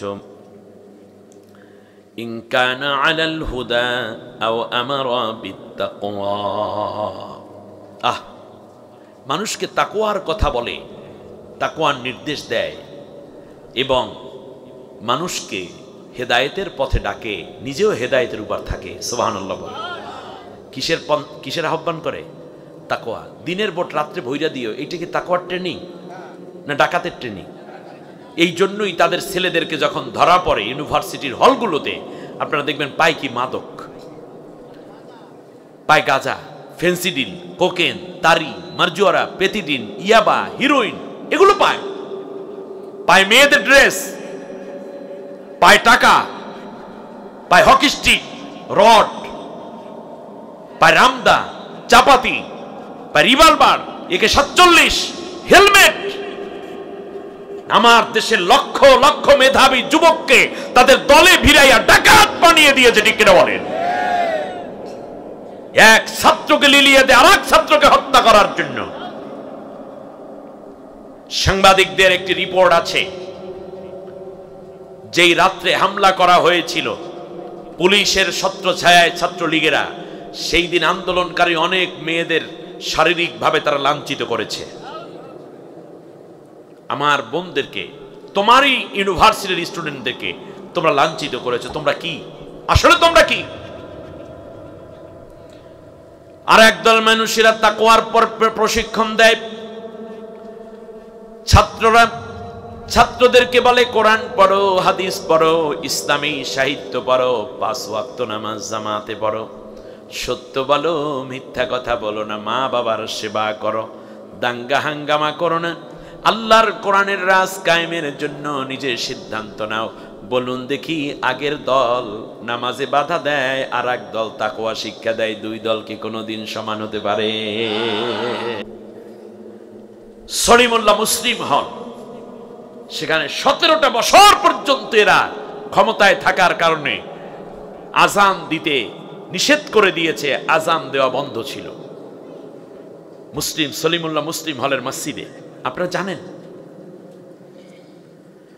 একদল মানুষ তাকওয়া শিক্ষা দেয়, আর একদল মানুষের নৈতিক শিক্ষা যাতে উন্নত না হয় সেই জন্য তারা ফ্রি সেক্সের দাবি করে, কনজুগাল লাইফ ডিল করে, বয়ফ্রেন্ড গার্লফ্রেন্ড বানায়, পরকীয়ায় লিপ্তের প্রশিক্ষণ দেয়। আর একদল মানুষ বলে এই অন্যায়গুলোর সাথে আমাদের কোনো সম্পর্ক নাই। একদল চুরি করে, দুর্নীতি করে, অবৈধ ক্ষমতা দখল করে, আর এক দলে মন্ত্রী হয়। এরপরেও তাদের বিরুদ্ধে একটা চুল পরিমাণ পয়সা দুর্নীতির কোনো প্রমাণ কেউ খুঁজে দিতে পারে না। একদল নেতা রাত্রে মদের আড্ডায় লিপ্ত হয়, আর একদল নেতা এমন আছে চোখের পানি ছেড়ে গভীর রাতে সেজদার মধ্যে গিয়ে আল্লাহর কাছে কান্দে, আল্লাহ বাংলাদেশটাকে তুমি কোরআনের দেশ বানাইয়া দাও, প্রয়োজনে আমাকে তুমি সেই পথে শাহাদাত কবুল করে নাও। আল্লাহ রাব্বুল আলামিন বলেন, শোনো, এই ধরনের তাকওয়া শিক্ষা যারা দিবে আর তাকওয়াবান যারা হয়ে যাবে, ওমাইয়াত্তাকিল্লাহা ইয়াজআল লাহু মাখরাজা ওয়া ইয়ারযুকহু মিন হাইসু লা ইয়াহতাসিব, যারাই এই তাকওয়ার পন্থা অবলম্বন করবে তাদেরকে আমি আল্লাহ বাঁচার জন্য হাজারটা রাস্তা তৈরি করে দেব, আর এমন জায়গা থেকে রিজিক দেব যা কোনোদিন তারা চিন্তাও করতে পারে নাই। আপনি গরিব মানুষ, সবজি বিক্রি করে জীবিকা নির্বাহ করেন, আপনি ছোট্ট পানের দোকান দেন, চার দোকান দেন, কিন্তু আপনি সত্যবাদী থাকেন, আল্লাহর কোরআনের দলে থাকেন, আল্লাহ রব্বুল আলামিন আপনার রিজিকের মধ্যে বরকত দিবেন। আপনার ছেলে মেয়ে এত মেধাবিনী হবে, একদিন দেখবেন এই সন্তানরা মাথা উঁচু করে দাঁড়াবে, আর আপনাকে হয়তো হজ উমরাও করাই আনবে আপনার স্ত্রী সহ। আজকের ভাঙ্গা ঘরটা 10 বছর পর ঠিকই 5 তলা বিল্ডিং করে দিবেন কে? আল্লাহ রব্বুল আলামিনের নবী হযরত ইউসুফ পয়গম্বর আলাইহিস সালামকে জুলাইখা একেবারেই আটকে ফেলল। 6 তলা বিল্ডিং এর উপরে রঙ্গমহল, তার মধ্যেও দরজা লাগাই দিয়েছে। চারপাশে ছিল উলঙ্গ নারী এবং পুরুষের ছবি এবং মূর্তি বানানো, যা দেখলে যুবকদের মাথা ঠিক থাকার কথা না। ইউসুফ আলাইহিস সালাম তখন 30 বছর মতান্তরে 25 বছরের ভরা যুবক। জুলাইখা আস্তে আস্তে করে বলল, ও ইউসুফ রে, অলকল্লাকতিল আবওয়াব ওয়াকালা হাইতালাক, তোমার কি হলো? আমার দিকে একটু তাকাও। ইউসুফ পয়গম্বরের প্রশংসা করার উদ্দেশ্য, সেটা মহিলার উদ্দেশ্য হলো ইউসুফকে প্রশংসা করে তার দিকে একটু নজর কেড়ে নেয়া। বলল, ইউসুফ তোমার কি সুন্দর কোকড়ানো চুল, মনে হয় যেন কালো মেঘ উড়াউড়ি করছে। কি সুন্দর গোলাপের পাপড়ির মতো তোমার ঠোঁট দুটো, কি চমৎকার তোমার গোফ, কি সুন্দর তোমার চোখের চাহনি, ডাগর কাজল কালো চপলা হরিণের মতো তোমার চলন, কি সুন্দর ঈগলের ডানার মতো প্রশস্ত তোমার দুটো বুড়ো। ও ইউসুফ, দাড়ি তোমাকে আরো সৌন্দর্য আকর্ষণীয় করে তুলেছে। তোমার শরীরের কি চমৎকার ঘ্রাণ, এত সুন্দর আকর্ষণীয় চেহারা এবং এত সুন্দর চলন আমাকে মাতিয়ে তুলেছে। ইউসুফ, কেউ নাই, পৃথিবীর কেউ দেখবে না রে ইউসুফ, এই ঘরের মধ্যে আমি আছি আর তুমি। প্রত্যেকটা দরজায় নতুন তালা লাগাইয়া দিয়েছি, চাবিগুলো আমার হাতের মধ্যে। অতএব আজকে আমার মনের আকাঙ্ক্ষা পুরো করো ইউসুফ। তার কারণ আমার স্বামী আজিজ মিশর নং পুরুষ, মূলত যৌবন এবং জীবনটা আজও পর্যন্ত বাকেরাই রয়ে গেল। অতএব তুমি আমার মনের আকাঙ্ক্ষা পুরা করো, রাজপ্রাসাদে আমি তোমার মর্যাদা বহুগুণ বাড়াইয়া দেব। ইউসুফ আলাইহিস সালাম লাজুক, ক্বালা মাআযাল্লাহ, আল্লাহ আমি তোমার কাছে আশ্রয় চাই। ইউসুফ পয়গম্বরকে লক্ষ্য করে আজিজ মিশরের স্ত্রী বলল, তুমি কার কাছে আশ্রয় চাও? আশ্রয় দিয়েছি আমি, খাওয়াইছি আমি, পড়াইছি আমি। 7 বছর বয়সের সময় তোমাকে কিনে নিয়ে আসছিলাম আমি, আমার অলংকার দিয়ে সোনা দানা দিয়ে তোমাকে কিনেছি। সুতরাং আজকে তুমি আমার, আমি তোমার। তুমি কোন আল্লাহর কাছে বলো? ওই তো আল্লাহ তো নিচে আছে, আমরা গিয়ে আবার পূজা করবো না, মানে দেবী আল্লাহ, দেব আল্লাহ। ইউসুফ আলাইহিস সালামের মনে মনে চিন্তা হলো, 7 বছর বয়সের সময় ভাইয়েরা কূপের মধ্যে ফেলে দিয়েছিল। আল্লাহ রাব্বুল আলামিনকে একবার মাত্র ডাক দিয়েছিলাম, আল্লাহ তুমি আমাকে বাঁচাও। একটা ডাকের সাথে সাথে আল্লাহ রাব্বুল আলামিন ফেরেশতা পাঠাইয়া আমার কচি পায়ের নিচে জিবরিলের নূরের হাত পাতাইয়া 3 দিন 3 রাত পর্যন্ত জান্নাতের খানা খাওয়াইয়া আমাকে বাঁচাইয়া রাখছিলেন আল্লাহ। সেই আল্লাহই তো আজও আছেন। সেই আল্লাহর নিষেধাজ্ঞা অমান্য করে আমি কেমন করে এই মহিলার দিকে আকৃষ্ট হতে পারি? বিপদের সময় যে আল্লাহ আমার ডাকে সাড়া দেন, আমার এই ভালোর দিনে, উন্নতির দিনেও তো ওই আল্লাহ আমার সাহায্যকারী, এবং আল্লাহ রব্বুল আলামিন আমার সব কিছু দেখেন। সুতরাং আজকের এই জায়গায় এসে আমি আল্লাহকে ভুলে যেতে পারি না। ইউসুফ আলাইহিস সালামকে মহিলা পাওয়ার জন্য গায়ের কাপড় খুলে ফেলল। যতই বয়স্কা হোক না কেন, কিন্তু মিশরের নারীরা বয়স বোঝাই যায় না। অপরদিকে কোনো বাচ্চা কাচ্চাও নাই। ইউসুফ পয়গম্বর আলাইহিস সালামের জন্য আজও নতুন করে আরো বেশি সাজুগুজু করেছে। ইউসুফ আলাইহিস সালামের সামনে মাথার কাপড়, বুকের কাপড় ফেলে সামনে এগিয়ে আসতেছে মহিলা। ইউসুফ আলাইহিস সালাম গোপনে গোপনে চোখের পানি ছেড়ে আল্লাহরে ডাক দিয়া কয়, আল্লাহ, কূপের মধ্যে ভাইরা ফেলে মারতে চেয়েছিল, আমি যদি মরে যেতাম, আমার ভাইরা গুনাহগার হতো, আমার কোনো গুনাহ থাকতো না। সেই দিন তুমি দয়া করে আমাকে জীবন বাঁচাইয়া দিয়েছো আল্লাহ। আজকে ঈমানের প্রশ্নে বড় মুসিবতে পড়ে গেছি, আজকেও তুমি আমাকে বাঁচাও, তুমি ছাড়া আমাকে বাঁচানোর আর কেউ নাই। সুবহানাল্লাহ। মনে রাখবেন, মহা মুসিবত জীবন নিয়ে যখন প্রশ্ন আসে, তখন আল্লাহ তাআলাকে ডাকার জন্য ডাকলে লড়ালড়ি দৌড়দৌড়ি লাগে না, আল্লাহ দয়া করলে বাঁচাই দেন। কিন্তু ঈমান বাঁচানোর জন্য আপনাকে দৌড়দৌড়ি করতে হবে, মুজাহিদা করতে হবে, আপনাকে মুকাতালার সম্মুখীন হতে হবে, আপনাকে কিতাল করতে হবে, মানে লড়ালড়ি, মারামারি, চেষ্টা, প্রচেষ্টাটা করতেই হবে যদি ঈমান বাঁচাইতে চান। এই জন্য আল্লাহ তাআলা বলছেন, হাসিবান নাসু আইয়ুতরাকু আইয়াকুলু আমান্না ওয়া হুম লা ইফতানুন। তারা কি মনে করেছে আমি ঈমান এনেছি, এই কথা বললে ছেড়ে দেব? আমি কি পরীক্ষা করব না? এর মানে তারা দৌড়দৌড়ি করলো কিনা, মুজাহিদা করলো কিনা, দাওয়াতি কাজ করলো কিনা, প্রয়োজনে বাতিলের বিরুদ্ধে লড়াই করলো কিনা, সংগ্রাম করলো কিনা, জেল খাটা, অত্যাচার এগুলো সইল কিনা, আমি এইগুলো পরীক্ষা ছাড়া শুধু ঈমান আনলাম এই কথা বললেই ছেড়ে দেব না। ঈমান বাঁচাইতে দৌড়দৌড়ি লাগে, আর জান বাঁচাইতে আত্মসমর্পণ করে আল্লাহর দিকে তাকাই থাকলেই হয়। সুবহানাল্লাহ বলেন। কূপের মধ্যে ইউসুফ লড়াচড়া নাই, আল্লাহ তুমি বাঁচাও, আল্লাহকে দিলাম বাঁচাইয়া।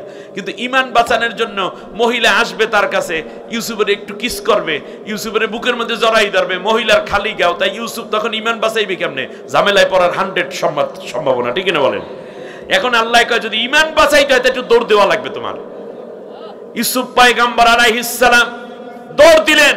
মহিলা পেছন দিক থেকে বলতেছে, ইউসুফ কাজ হবে না। তার কারণ দরজায় নতুন তালা, চাবি আমার কাছে। কিন্তু ইউসুফ তো দৌড় দিতে হবে, ঠিক না বলে? ইউসুফ আলাইহিস সালাম দৌড় দিলেন। দরজার মধ্যে জোরে ধাক্কা। আল্লাহ রাব্বুল আলামিন বলেন, শোনো, ওই ধাক্কা দেওয়াটা কাজ ছিল, দায়িত্ব ছিল আমার ইউসুফের। আর ওই দরজা খুলে ইউসুফকে ঈমান সহ বাঁচাইয়ে দেওয়া ছিল আমি আল্লাহর দায়িত্ব। ومن يتق الله يجعل له مخرجا ويرزقه من حيث لا يحتسب। যারাই আমি আল্লাহকে ভয় করে, জীবন জীবিকা নির্বাহ করে, আমি আল্লাহ তাআলা বলে দিলাম তাকে বাঁচানোর জন্য আমি আল্লাহ হাজার রাস্তা তৈরি করে দেব, এমন জায়গা থেকে রিজিক দেব যা সে কোনোদিন কল্পনাও করতে পারে নাই। ঘুষ না খাইলে কি জীবন বাঁচে? সুদ না খাইলে কি হয়? দুর্নীতি না করলে কেমনে ধনী হয়? এই চিন্তাটা মাথা থেকে ডিলাইট করে দিতে হবে। ডিলেট করে দিয়ে মানুষের কাতারে দাঁড়াতে হবে, এমন একটি সরকার আমরা চাই, ঠিক না বলেন? আর এটা তাদের দ্বারাই সম্ভব যারা আল্লাহকে না দেখে ভয় করে। আল্লাহ রাব্বুল আলামিন বলেন, শোনো, আমি এই কোরআনটা নাজিল করেছি মূলত তাকওয়া শিক্ষা দেওয়ার জন্য। যালিকাল কিতাবু লা রাইবা ফি হুদাল লিল মুত্তাকিন। আল্লাহ রাব্বুল আলামিন বলতেছেন, শোনো, দেশের মানুষেরা, যদি তোমরা সবাই মিলে এই তাকওয়ার নীতি অবলম্বন করো তাহলে কি ফায়দা পাবা? শোনো, ওয়ালাউ আন্না আহলাল কুরা আমানু ওয়াত্তাকাউ লাফাতাহনা আলাইহিম বারাকাতিম মিনাস সামাই ওয়াল আরদ। দেশের মানুষ, দেশের অন্তর্বর্তীকালীন সরকার, সেনাবাহিনী, নৌবাহিনী, বিমান বাহিনী, দেশের হবু সরকার, দেশের মধ্যে পুলিশ, র্যাব, গোয়েন্দা, ডিবি, ডিএসবি, দেশের যুবক, দেশের ইউনিভার্সিটির স্টুডেন্ট, লেকচারার, অধ্যক্ষ, অধ্যাপক, সেখান থেকে নিয়ে হাই স্কুল, মাদ্রাসা, কলেজ, ভাইস চ্যান্সেলর, প্রেসিডেন্ট থেকে নিয়ে রিক্সাওয়ালা, ভ্যানওয়ালা সবাই যদি নারী পুরুষ আমি আল্লাহকে ভীতির নীতি অবলম্বন করে, জমিনের উপরে যদি তারা আমি আল্লাহর কোরআনের শাসন প্রতিষ্ঠা করে দেয়, আমি আল্লাহ ওয়াদা দিলাম অবশ্যই আসমানের যত বরকতের দরজা আছে আর জমিনের যত বরকতের দরজা আছে সব দরজা তাদের জন্য খুলে দেব। ওয়াদা কার? আল্লাহ রাব্বুল আলামিন বলেন, শোনো, আল্লাহু ওয়ালিয়ুল মুত্তাকিন, এই তাকওয়ার নীতি যারা অবলম্বন করে আমি আল্লাহ তাদের বন্ধু হয়ে যাই। ওয়াল আকিবাতু লিল মুত্তাকিন, চূড়ান্ত বিজয় মুত্তাকিনদের কি আমি আল্লাহ দিয়া দেই। আল্লাহ রাব্বুল আলামিন বলেন, শোনো, আমার এই বান্দা বান্দিরা যারা আমি আল্লাহকে ভয় করে চললো, গুনাহ থেকে বেঁচে থাকলো, তাদেরকে কিয়ামতের দিন আমার সামনে নরমালি হাজির করব না।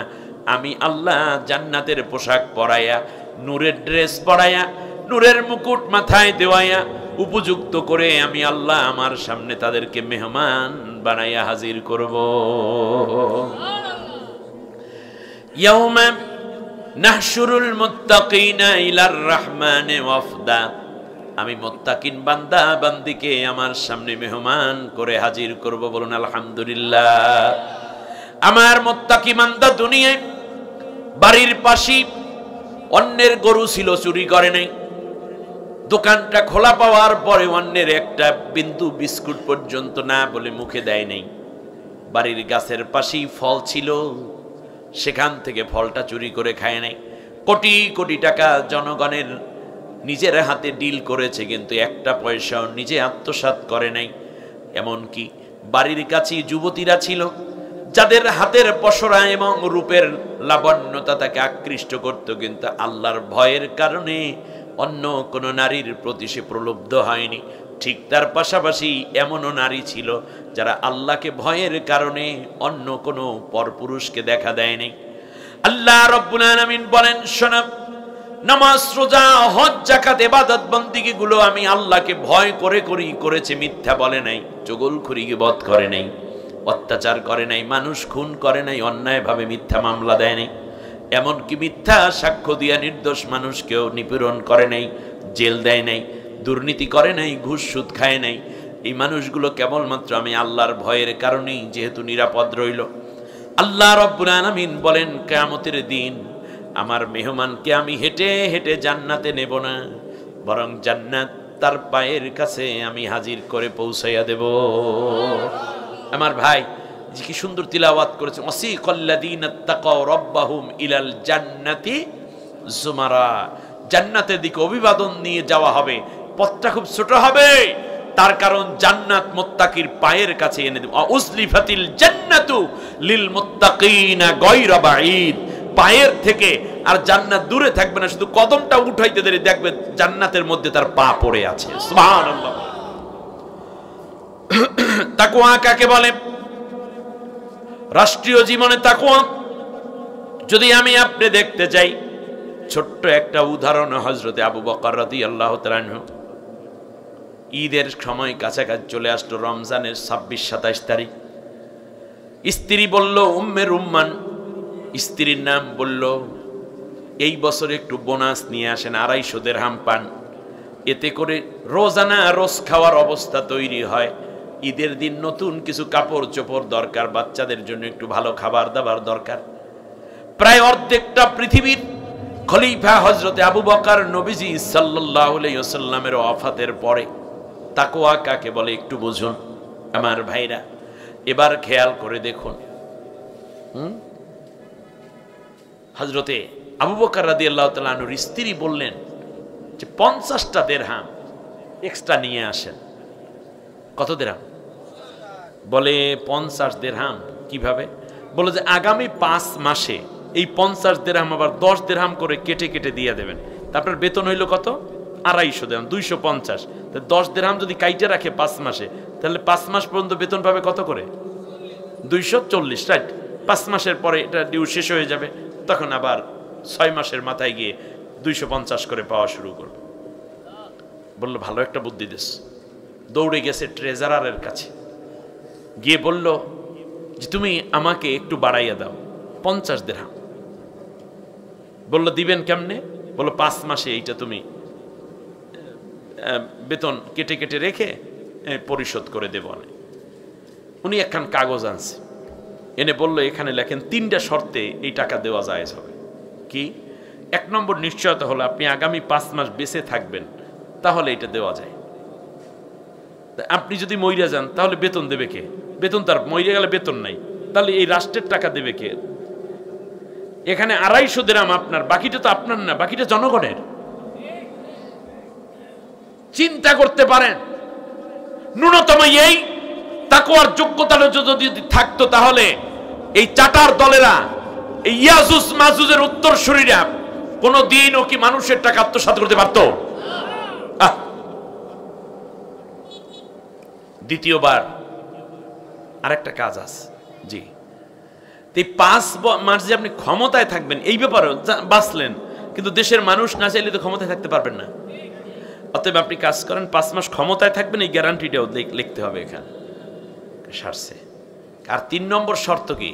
বলে তৃতীয় শর্ত হচ্ছে আপনি যদি এই টাকা দিতে না পারেন, কে কে দেবে তাদের নাম এখানে লিখে যেতে হবে।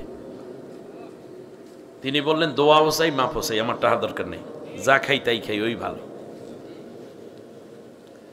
ব্যাস, স্ত্রীর কাছে গিয়ে বললেন এই ঘটনা। বললো ঠিক আছে। এবছরের ঈদ সাদামাটা।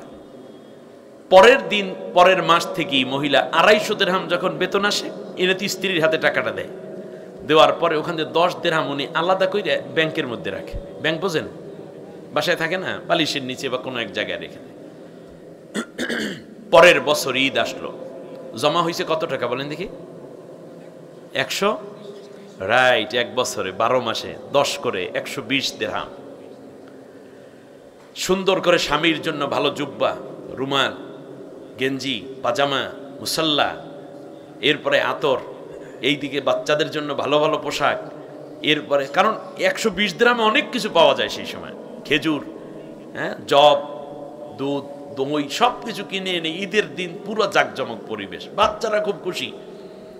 আবু বকর রাদিয়াল্লাহু তাআলা আনহুকে সব গিফটগুলো একটা একটা করে তুলে দিলেন, স্বামীর হাতে স্ত্রীর গিফট। এটা ভালোই লাগে, ঠিক না? এক পর্যায়ে সবকিছু ড্রেস আপ হওয়ার পর জিজ্ঞেস করেন, আচ্ছা তুমি এই টাকাগুলো কই পাইলে হঠাৎ করে? বলছে এগুলো জিজ্ঞেস করে আপনার কোনো লাভ আছে?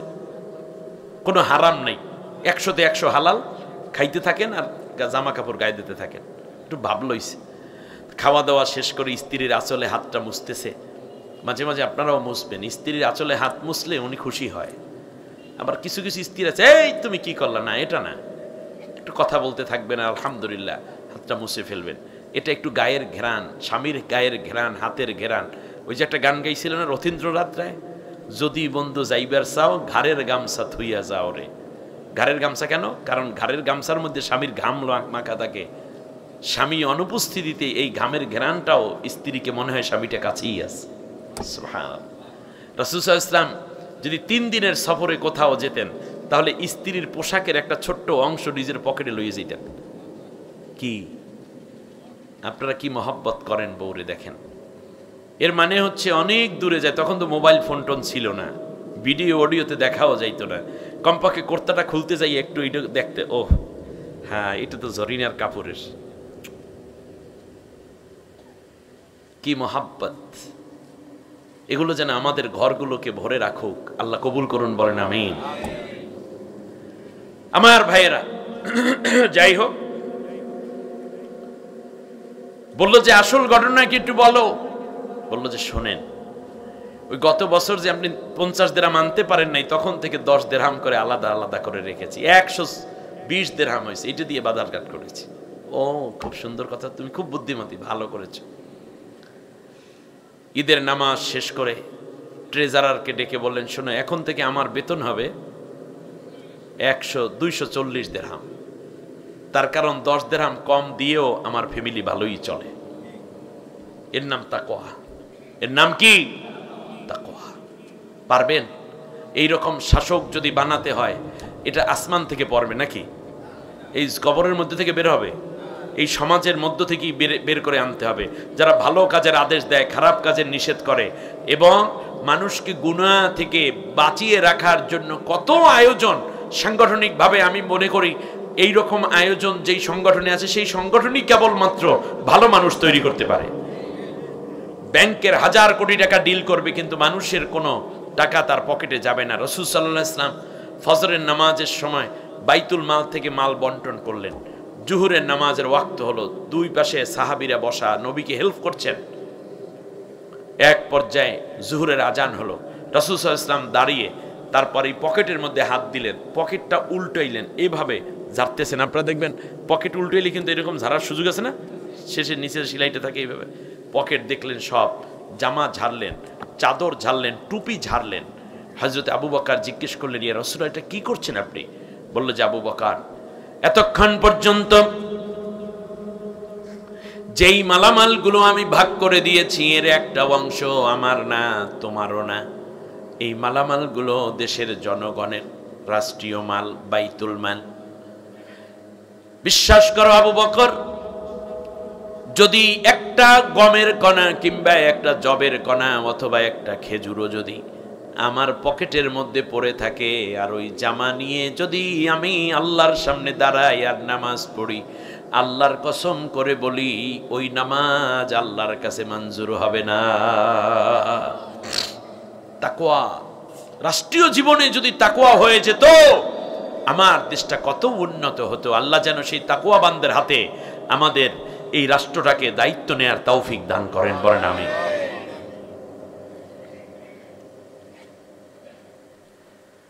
আল্লাহ রাব্বুল আলামিন বলেন, শোনো, শুধু এটাই নয়,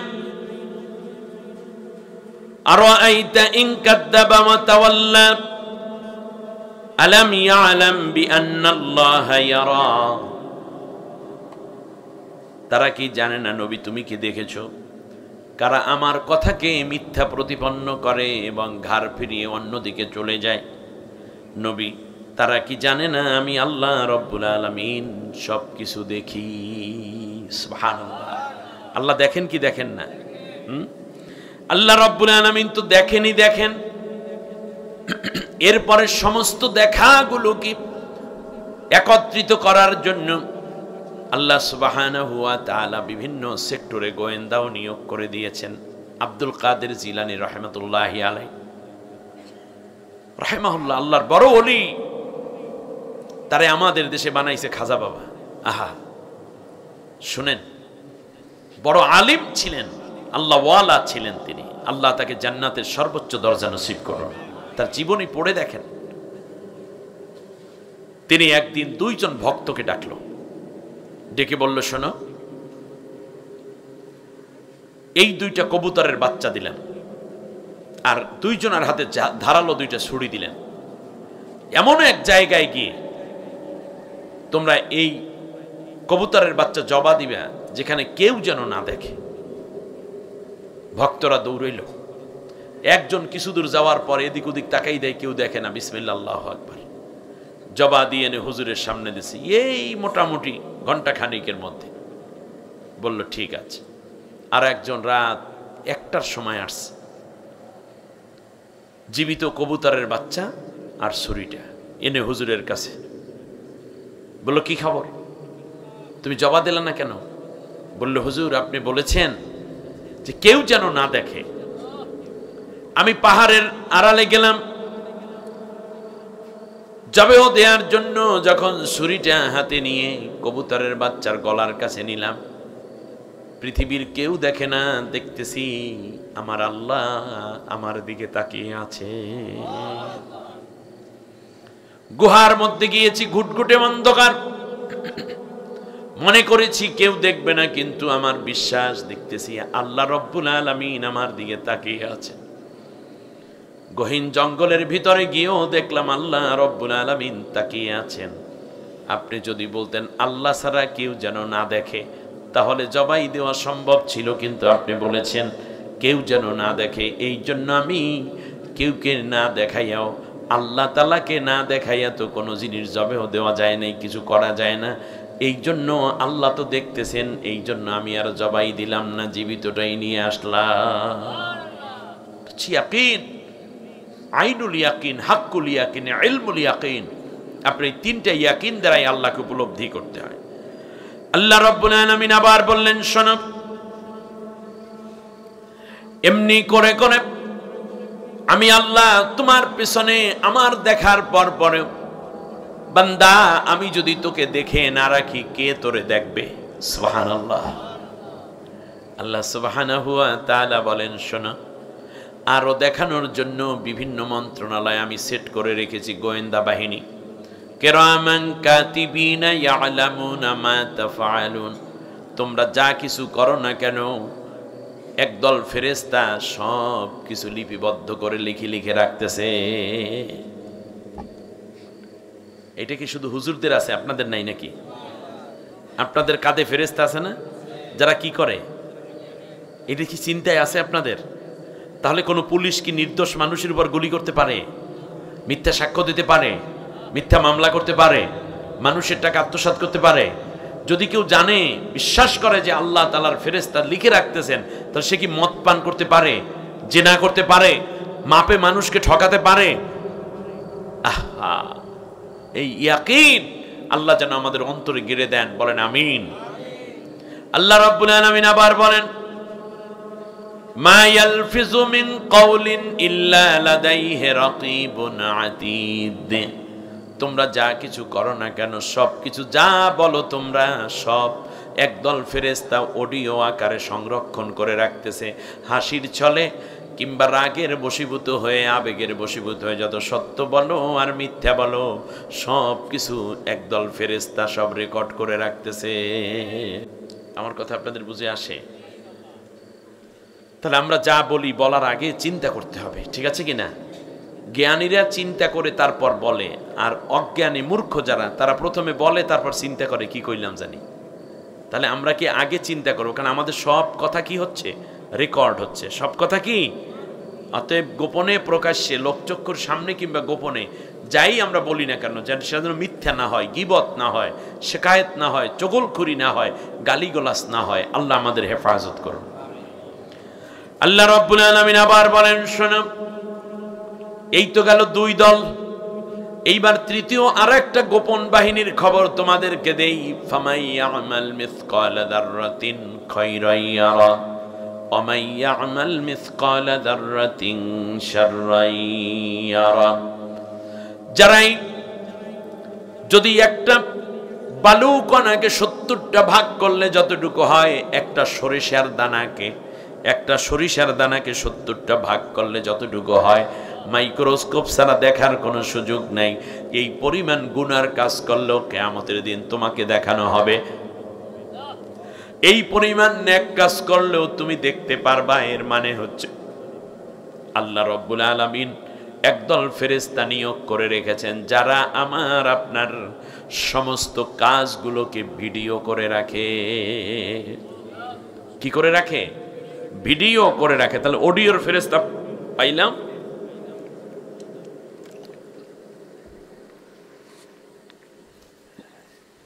আলহামদুলিল্লাহ,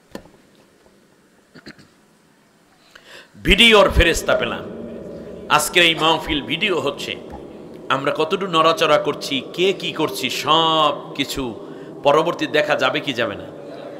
তাহলে আল্লামা সাইদি সাহেবকে কে কে হত্যা করেছে, এটা কি ভিডিও আছে না নাই? এটা শুধুমাত্র পরকালে আল্লাহ দেখাবেন এটা না, অলরেডি ভিডিও চলে আসছে। কোন ডাক্তার ইনজেকশন দিচ্ছে, কি ইনজেকশন দিচ্ছে, ইনজেকশন দেওয়ার পর আল্লামা সাইদি সাহেব কি অবস্থায় হয়েছেন, এই সব কিছু পাই টু পাই করে চলে আসবে ইনশাআল্লাহ। এই হত্যাকাণ্ডের সাথে যারা জড়িত তাদেরকে অ্যারেস্ট করে রিমান্ড দিয়ে তারপরে পুরো তথ্য উদ্ধার করে আগামী 1 মাসের মধ্যে এই খুনিদেরকে জাতির সামনে হাজির করে তাদের ফাঁসির রায় কার্যকর করতে হবে, ঠিক কিনা বলেন? আমার বন্ধুগণ, প্রত্যেকটা কাজের হিসাব আল্লাহর কাছে। এই চিন্তা যদি আমাদের দেশের শাসকদের মাথায় থাকতো, প্রজাদের মাথায় থাকতো, কোনো গুনাহ করার ন্যূনতম দুঃসাহস আমরা কেউ দেখাইতাম না, ঠিক না? আল্লাহ রাব্বুল আলামিন বলেন এবার আরো গোয়েন্দার খবর না। ওয়া আখরাজাতিল আরদু আথকালাহা ওয়া ক্বালাল ইনসানু মা লাহা ইয়াওমা ইযিন তুহাদ্দিসু আখবারাহা বিআন্না রাব্বাকা আওহা লাহা। মাটি সেদিন তার বক্ষ খুলে সব তথ্য বের করে দিবে। কোন গাড়ি গেছে, কোন দিকে গেছে, কতটা হত্যা হয়েছে, কত লাশ দেশ থেকে বিদেশে পাচার করা হয়েছে, কত লাশ গুম করা হয়েছে, পিলখানা হত্যায় কত মানুষকে হত্যা করা হয়েছে, হেফাজতের রাতে কত সংখ্যক মানুষকে হত্যা করা হয়েছে, 28 অক্টোবর কতগুলো লাশ গুম করা হয়েছে, এমনি করে প্রত্যেকটা জায়গায় আমাদের জুলাই আগস্টের আন্দোলনে কত ছাত্রকে হত্যা করা হয়েছে, সব কিছু মাটি বের করে দিবে। আল্লাহ রাব্বুল আলামিন বলেন শুধু তাই নয়, এবারে তার বিরুদ্ধে তারই কিছু গোয়েন্দা তার সাথে আমি সেট করে রেখেছি। আল্লাহ রাব্বুল আলামিন বলেন ইয়াউমা তাশহাদু আলাইহিম আলসিনাতুহুম ওয়া আইদিহিম ওয়া আরজুলুহুম বিমা কানু ইয়ামালুন। সূরা নূর আয়াত নম্বর 24 আল্লাহ রাব্বুল আলামিন বলেন কিয়ামতের ময়দানে বান্দা যখন এরপরেও বলতে চাইবে আল্লাহ আমি এত গুনাহ করি নাই, সাথে সাথে আল্লাহ রাব্বুল আলামিন বলবেন সেই দিন তার কণ্ঠ, তার জিহ্বা তার বিরুদ্ধে কথা বলবে। তার কণ্ঠ দিয়ে বের হবে আল্লাহ হ্যাঁ এটা করেছে তো। ওয়া আইদিহিম, এবং তার হাত সাক্ষ্য দিবে তার বিরুদ্ধে। ওয়া আরজুলুহুম, এবং তার পা তার বিরুদ্ধে সাক্ষী দেবে, সাক্ষ্য দেবে। আল্লাহ রাব্বুল আলামিন বলেন এই পা, গলা এবং হাত তো রেখে কোনো অপরাধ করতে কেউ যেতে পারো নাই। আপনার গোয়েন্দা রিপোর্ট আপনার সাথেই আল্লাহ করে দিয়েছেন। শুধু তাই, এবার আল্লাহ রাব্বুল আলামিন বলেন হাত্তা ইযা জাউহা শাহিদা আলাইহিম সামউহুম ওয়া আবসারুহুম ওয়া জুলুদুহুম বিমা কানু ইয়ামালুন। এখানে আল্লাহ রাব্বুল আলামিন তিনটা অঙ্গের কথা বলেছেন। আল্লাহ সুবহানাহু ওয়া তাআলা বলেন কিয়ামতের দিন আমার বান্দা, আমার বান্দিরা তোমার বিরুদ্ধে তুমি যে গুনাহ করেছিলা তার বিরুদ্ধে সাক্ষ্য দিতে থাকবে তোমার তিনটা অঙ্গ। সামউহুম, তোমাদের কান, আর যে আল্লাহ তাআলা দুইটা ঠোঁটের মাঝখান দিয়া একটা নরম জিহ্বাকে নাড়ায়া যে আল্লাহ রাব্বুল আলামিন কথা বলাচ্ছেন, ওই আল্লাহ রাব্বুল আলামিনকে কিয়ামতের দিন আমার আপনার কান দিয়ে কথা বলাতে পারবে না। পারবে কি না? ইন্না সামআ ওয়াল আবসারা ওয়াল ফুআদা কুল্লু উলাইকা কানা আনহু মাসউলা। তোমাদের কান, তোমাদের চক্ষু, তোমাদের অন্তর, এ ব্যাপারে আমি জিজ্ঞাসাবাদ করব।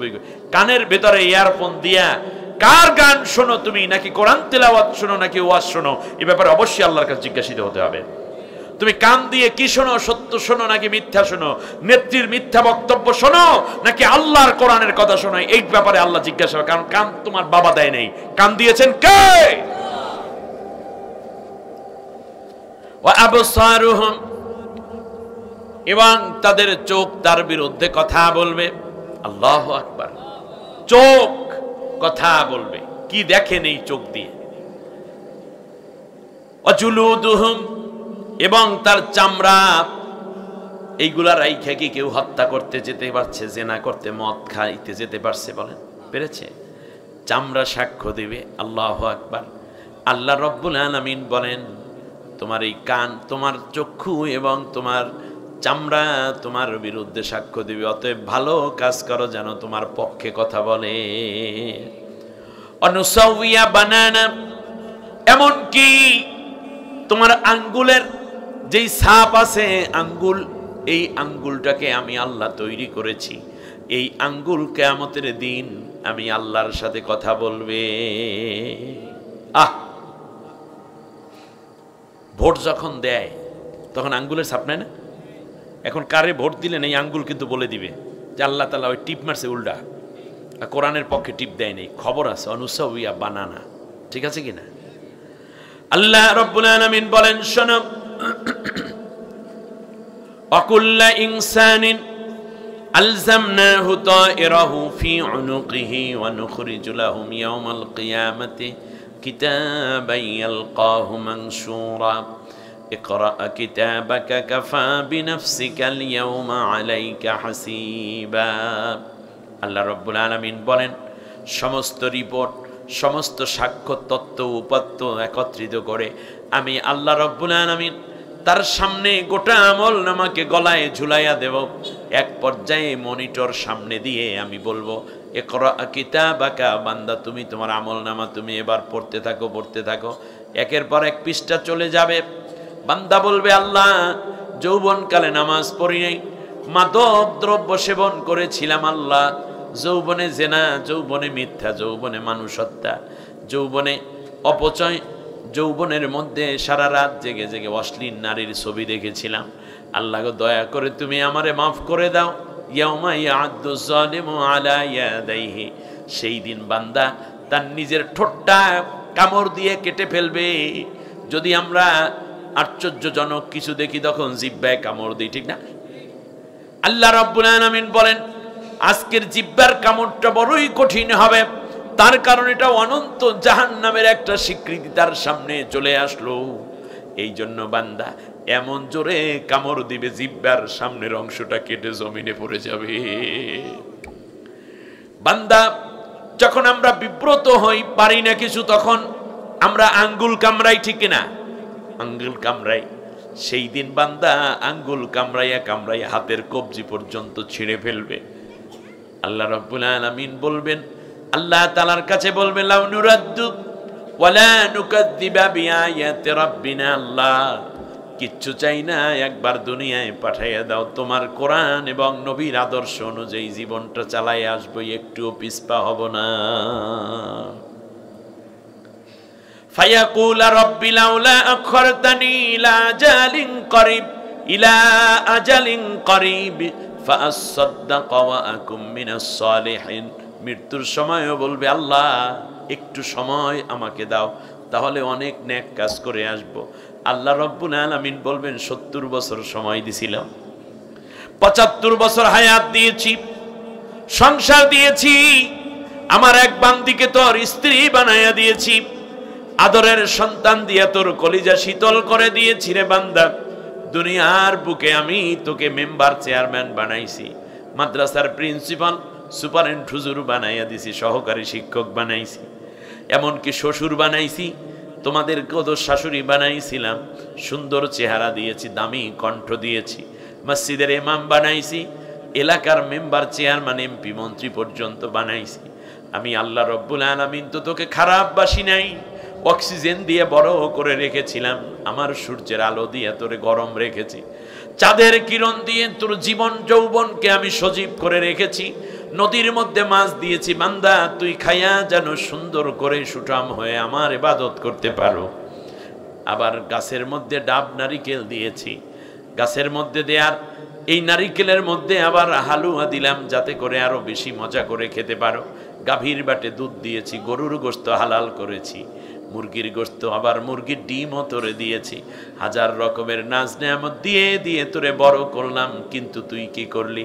এখন বলতেছে আল্লাহ দুনিয়ায় একবার পাঠাইলে কোরআনের কথা মানব, তোর মতো মিথ্যুক এই পৃথিবীতে কেউ নাই। কত আয়াত পড়ে পড়ে আলেম ওলামা, মসজিদের ইমাম খতিবরা, ওয়াইজিনরা, মুফাসসিররা বোঝাইলো, আর কোরআন তো তোর হাতের কাছেও ছিল, যেহেতু তুই ওই কিচ্ছু মানো নাই, আজকে তোর কথা আমি গ্রহণ করব না। সূর্যের প্রচন্ড তাপ মাথার 1 বিঘত উপরে চলে আসবে, মাথার তালুটা ফেটে ঘিলুগুলো টকবক করে তৈলের মতো ফুটতে থাকবে, কলিজার ছাতি ফেটে যাবে, জিহ্বাটা নাভি পর্যন্ত ঝুলে পড়বে, পানি পানি বলে মানুষগুলো চিৎকার করবে, আর ডাক দিয়ে বলবে, আল্লাহ তুমি আমারে মাফ করে দাও, আল্লাহ তুমি আমারে মাফ করে দাও। হাসর মাঠে মাওলায়ে বলবেন, হাসর মাঠে মাওলায়ে বলবেন, অযথায় আর কেন্দ না, এখন তুমি যত কান্দ উপশম আর পাইবা না। কান্নার সময় পরকালে না দুনিয়ায়, দুনিয়ায় গুনাহ, দুনিয়ায় তওবা করা। আজকে যদি আমি আপনি তওবা করে নিজের জীবনটাকে পরিশুদ্ধ করে নিতে পারি বন্ধু, তাহলে আজকের মাহফিল সফল, আপনার জীবন সফল, বাকি জীবন আমরা জান্নাতি, ঠিক কিনা? হাসর মাঠে মাওলায় বলবেন অযথায় আর কেন্দ্র না, এখন তুমি যত কান্দ উপশম আর পাইবা না। আমার খাইছো আমার পড়ছো বান্দায়, আমার খাইছো আমার পড়ছো, করছো না ফরমানি, আমার হুকুম তারক করছো, ভালো মন্দ জানি। তুমি জানতে জাল ভোট দেওয়া হারাম, তুমি জানতা অন্যের ক্ষমতা অন্যায়ভাবে দখল করা হারাম, তুমি জানতে অন্যের পশু অন্যায়ভাবে দখল করে নিয়ে গরু জবা দিয়া সেই গোশত লুটে খাওয়া এটা হারাম, তুমি জানতে সুদ খাওয়া হারাম, দুর্নীতি করা হারাম, তুমি জানতে মানুষ হত্যা করা হারাম, জেনা করা হারাম, মাদকদ্রব্য হারাম, তুমি ভালো মন্দ সব বুঝতে তুমি জানতে নামাজ পড়া ফরজ, ফজরের আজান হয় আর তুমি মসজিদে যাও না, জোহরের আজান হয় আসরের আজান হয়, তোমার দোকানদারি, তোমার হাট বাজারে সিগারেট খাওয়া পান খাওয়া আর ফুরাইল না। তুমি বান্দা বুঝে শুনি আমারটা খাইয়া পইরা নাফরমানি করছো, আমার হুকুম তারক করছো, ভালো মন্দ জানি, চোখের পানি নহার বইবে। নবীজি বলেন কিয়ামতের ময়দানে মানুষের ঘাম এবং চোখের পানি কারো হাঁটু পর্যন্ত হবে, কারো টাকনুগিরা পর্যন্ত হবে, কারো কোমর পর্যন্ত হবে, কারো গলা পর্যন্ত হবে, কারো নাক পর্যন্ত হবে, কারো মাথা পর্যন্ত ডুবে যাবে, কেউ নিজে নিজের ঘাম এবং রক্তের মধ্যে সাঁতার কাটবে। চোখের পানি নহার বইবে, রক্তে যাবি ভাসিয়া, এমন কান্দন কাঁদবি রে পাপী, দেখিবে সবাই চাহিয়া। আল্লাহর নবী বলেন এই কঠিন মহা মুসিবতের সময় যখন পায়ের নিচের জমিনটা হয়ে যাবে তামার, আকাশের সূর্যটা মাথার উপরে চলে আসবে, ঠিক সেই মুহূর্তে আল্লাহ রব্বুল আলামিন 7 শ্রেণীর মানুষকে তার আরশের নিচে ডাইকা নিয়ে বসাইয়া দেবে। ওই 7 শ্রেণীর মানুষ যখন আল্লাহর আরশের ছায়া, দুনিয়ায় ওই কিয়ামতের ময়দানে আর কোনো ছায়া থাকবে না। 1 নম্বর লোক কাজীউল আদিল, ন্যায় পরায়ণ শাসক, এমন এক যুবক যৌবনকাল যে আল্লাহর পথে কাটিয়েছে, নামাজ রোজা হজ যাকাত জিহাদ ফি সাবিলিল্লাহ ইকামতে দ্বীনের কাজে কাটিয়েছে, ওই যুবককেও আল্লাহ রব্বুল আলামিন ওয়াশাবুন নাশাতা ফি ইবাদাতিল্লাহ, শুধু তাই নাই, এমন ব্যক্তি যার অন্তরটা মসজিদের সাথে বান্ধা থাকে, ফজরের নামাজ পড়া যায়, যাওয়ার সময় সিজদা দিয়ে আল্লাহরে কইয়া যায় আল্লাহ জোহরের নামাজে যেন আবার আসতে পারি, তুমি আমারে তৌফিক করে দিও। মসজিদের খুঁটিটার গায়ে হাত দেয়, আদর কইরা হাত দিয়া যায়, আল্লাহর ঘর মসজিদ রে, আবার যেন জোহরে তোর সাথে দেখা হয়, আল্লাহরে একটু বলিস। আমি একসময় লজিন থাকতাম আমাদের সাভার এলাকায়, সাভার এলাকায় একটা মসজিদ আছে অনেক প্রাচীন, তো এক লোক এই মসজিদটা বানিয়েছে খুব কষ্ট করে, মানুষের কাছ থেকে ধার কর্জ করে, গরিব মানুষ। তো ওনার জীবনের শেষ এতেকাফ ঘটনাক্রমে আমি ওই এলাকায় লজিন থাকি, আমিও ছাত্র জীবনে এতেকাফে ওই মসজিদেই বসলাম। তুমি খুব জয়ীব মানুষ, আমি তো খুব যত্ন করেছি, সেবা করেছি, আমার বাপ নাই, একেবারে যত্ন করেছি যে মুরব্বী মানুষ। নবীজি বলেছেন যে বৃদ্ধকে সেবা করবে আল্লাহ তাকে বৃদ্ধ বানাবেন না, অর্থাৎ তার যৌবন আল্লাহ এমনভাবেই রাখবেন মৃত্যুর আগ পর্যন্ত অন্যের উপরে ওই খেদমতগারের ডিপেন্ডেন্ট হতে হবে না, আল্লাহ তার শক্তি রাখবেন যুবকের মতোই। এবং বৃদ্ধ মানুষের দোয়া কবুল, আরো ইতিকাফকারী, আরো রোজাদার, আরো মসজিদের খাদেম। লাইলাতুল কদর, কদরের রাতে সে মসজিদটা 3 তলা হয়েছে, হিফজখানা আছে উপরে, মানুষ হয় সমানে। তোর নাম ছিল আব্দুল কাদের, এই কাদরা পাগলা কইয়া ডাকতো মানুষে, ভিক্ষা করে করে মসজিদ বানিয়েছে। 3 তলা মসজিদ, তার বয়স হয়ে গেছে 92 বছর, চোখে দেখে কম, এই লাঠিতে বর দিয়ে দিয়ে উজুখানায় যায়। আমি মাঝে মাঝে উজু পানি এনে দিতাম, আমরা আরো ছিলাম ছাত্রছাত্র। এক পর্যায়ে লাইলাতুল কদর শেষ রাতে তাহাজ্জুদে উঠলাম আমরা সবাই। তাহাজ্জুদ শেষ, খানা আসলো। এটা কি খানা বলবো? সাহারি আসলো। সাহারির পরে এই আজানের বাকি আর বেশি নাই, এমন সময় দেখলাম লোকটায় মসজিদের ঠিক মিডল মাঝখানে যে গম্বুজটা আছে, এই গম্বুজটারে জড়াই ধরছে। জড়াই ধরে কইতেছে, মসজিদ রে, তোর জন্য আমি কাঁদরিয়া পাগলা সারা জীবন কাঁদলাম, তুই তো আমার জন্য কাঁদলি না, তুই তো আমার জন্য কাঁদলি না, একদিনও কাঁদলি না। দেখলাম মসজিদের মাঠের এই খাম্বাটা থেকে, গম্বুজটা থেকে পানি ঝরা শুরু হয়ে গেছে। এখনো মসজিদের এই খুঁটিটা, এই গম্বুজটা সবসময় স্বেচ্ছা থাকে, ভিজা থাকে। চৈত্র মাসেও, বৈশাখ মাসেও, পৌষ মাসেও, মাঘ মাসেও, বর্ষাকালেও পানির স্বেচ্ছাতে এভাবে হাতে পানি লাগানো যায়, এত পরিমাণ পানি বের হতে থাকে। আমার ভাইরা, মসজিদ জীবিত। আমরা মসজিদ ছেড়ে দিয়েছি, আমরা ফেসবুক ধরেছি, আমরা বেশি বেশি ইউটিউবে ঢুকে পড়েছি, আমরা বেশি বেশি দুনিয়াদার হয়ে গেছি। আমরা এখন থেকে বেশি বেশি মসজিদ কেন্দ্রিক সময় দেয়া দরকার। মসজিদ থেকে বের হবেন, হালাল রুজি উপার্জন করবেন, আর এই জমিন আল্লাহর কোরআন দিয়ে সাজাইতে খেলাফতের দায়িত্ব পালন করতে হবে, ঠিক না বলেন? কাজ তিনটা রাখেন। সুযোগ আছে, বাইরে আড্ডা না দিয়ে বন্ধুর সাথে, এই বন্ধু কবরে যাবে না, মসজিদের ভিতর ঢুকে পড়ুন, 2 রাকাত নামাজ পড়ুন, আল্লাহর কাছে চোখের পানি ছেড়ে কান্না করুন, মসজিদটাকে আপনার সুপারিশকারী বানায় দেন। নবীজি এজন্য বলেছেন যে মসজিদ, যে অন্তর মসজিদের সাথে বান্দা থাকে, সেই অন্তরকে আল্লাহ কিয়ামতের দিন মানুষটাকে আরশের নিচে ছায়া দেবে। সুবহানাল্লাহ। আপনার ফজরের নামাজ আপনার পায়ের নিচে জুতা হবে, যার কারণে তামার কোনো তাপ আপনার লাগবে না। জুহুরের নামাজ আপনার মাথার উপরে ছাতা হবে, আপনার কোনো সূর্যের তাপ আপনার মাথায় লাগবে না। আপনার আসরের নামাজ আপনার গায়ের জামা হবে, আপনার শীতলতা সৌন্দর্য আনবে কিয়ামতের ময়দানে। এমনি করে সব জায়গাগুলো আমরা যেন নামাজের জায়গা দিয়ে ভরপুর করতে পারি। আল্লাহ কবুল করুন, বলেন আমিন। ইসলামী আন্দোলন করেন, ফজরের নামাজ নাই, এই ইসলামী আন্দোলনের 4 পয়সা দাম নাই। আপনি শহীদ হতে চান অথচ নামাজ কাজা, আপনার শাহাদাত আল্লাহ কবুল করবেন না। আপনি প্রথম শহীদ হওয়ার যোগ্যতা অর্জন করতে হবে নামাজের মাধ্যমে। আপনার নামাজ যদি ঠিক থাকে তাহলে আপনার শাহাদাতের তামান্না মঞ্জুর মনে করতে হবে।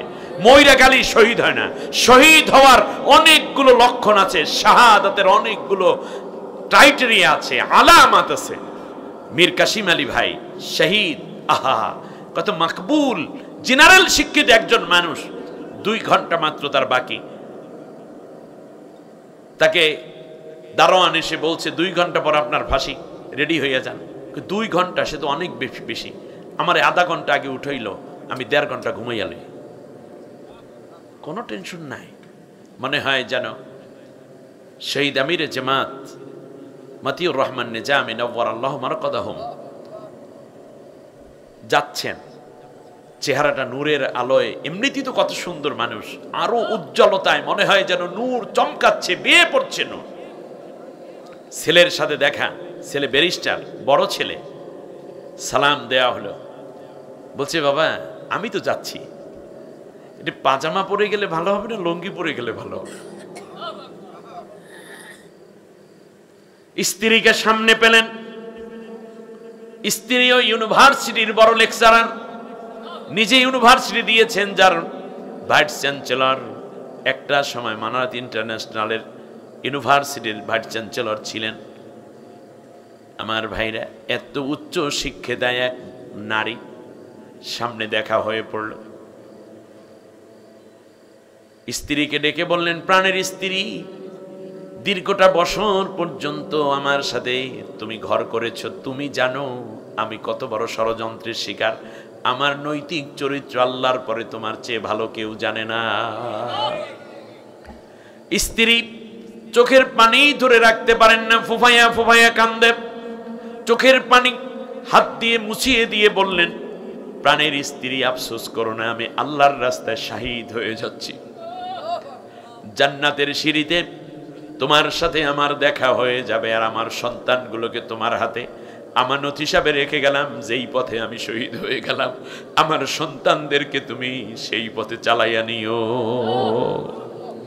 ছেলেদেরকে ডেকে বললাম, আমি পৃথিবী থেকে বিদায় হওয়ার পরে তোমার মা স্বাভাবিকভাবে ক্লান্ত হয়ে পড়বেন, শারীরিক অসুস্থতা বেড়ে যেতে পারে। তোমার মায়েদের দিকে খেয়াল রাখো।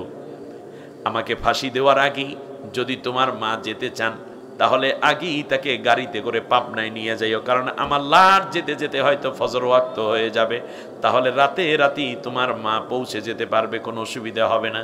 সুতরাং আগে ভাগেই তোমার মাকে তোমরা নিয়ে যাও, আর যদি সে যেতে না চায় তাহলে কোনো অসুবিধা নাই, আমার জন্য দোয়া করলেই হবে।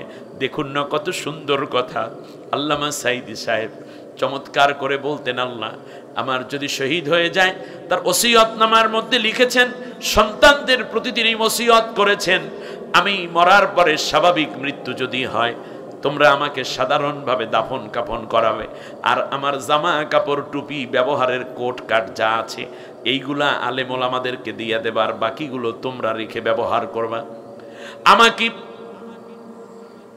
কবর দেওয়ার আগে আমার লাশটাকে একটু আরাফাত মঞ্জিলের ভেতরে নিয়ে আসবা, আমার যেই পড়ার রুম আছে এই রুমটার মধ্যে লাশটা একটু রাখবা, দরজাটা খুলে দিবা, আমার স্ত্রী এবং অন্যান্য মহিলা যারা আছেন তারা যেন আমাকে এক নজর দেখতে পারে। আমি যদি শহীদ হয়ে যাই কিংবা আমি যদি স্বাভাবিক মৃত্যু হই, আমাকে খুলনা আলিয়া সিদ্দিকিয়া আলিয়া মাদ্রাসায় আমার কবর দিবা। এরপর বলেছেন, যদি এই জায়গায় কোনো সমস্যা হয় তাহলে পারিবারিক কবরস্থানে আমাকে কবর দিতে চেষ্টা করবা। এটাও যদি সম্ভব না হয়, আল্লাহর যে কোনো জমিনের ভূখণ্ডে আমাকে দাফন করে দিও। এই খুলনায় আল্লামা সাঈদী সাহেবকে যেন দাফন করা না হয়, এজন্য আওয়ামী লীগের এক কুলাঙ্গার নাকি মিছিল করেছিল, অথচ তার কবরের জায়গাটাও আছে। সাঈদীকে এই জাতি চিনতে পেরেছে ইমানদারেরা, তার বিরুদ্ধে আগামী 100 বছরে একজন সাঈদী পৃথিবীতে আসা সম্ভব নয়। কত বক্তাই তো বের হয়, কিন্তু কই সাঈদী সাহেবের মতো ইখলাস, সাঈদী সাহেবের আবেগ, দালিলিক কথা আর সুন্দর তিলাওয়াত, অন্তরে লাগার মতো কথা তো কেউ বলতে পারে না। আল্লাহর কাছে দোয়া করি, আল্লাহ এই উম্মার জন্য তুমি বাংলাদেশে ঘরে ঘরে সাঈদী দান করো, আর না হলে একটা সাঈদী দাও যার কথা এই জাতি আবার উজ্জীবিত হবে, বলেন আমিন।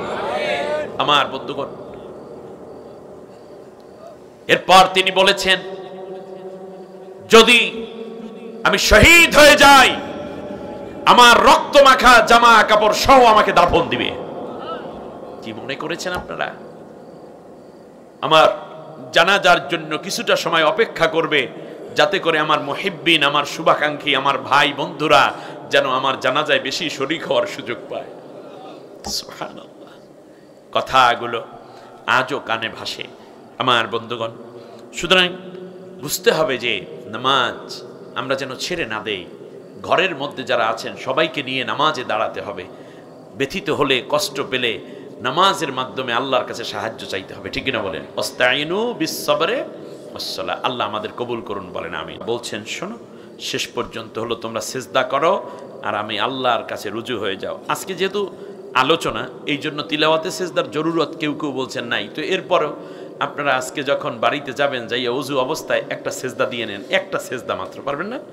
দাঁড়ানো থেকে শুধু সিজদা দিবেন, আত্মাহিত পড়ার দরকার নেই, কিছু নিয়ত করার দরকার নেই, শুধু একটা সিজদাটা তিলাওয়াতে সিজদা। আজকে শেষ হলো। সিজদা দেয় যখন মানুষ, তখন কোথায় যায়? মাটিতে। মানুষের সবচেয়ে দুইটা দামি অঙ্গ আল্লাহ দান করেছেন, একটা হচ্ছে নাক আর একটা কপাল, ঠিক না?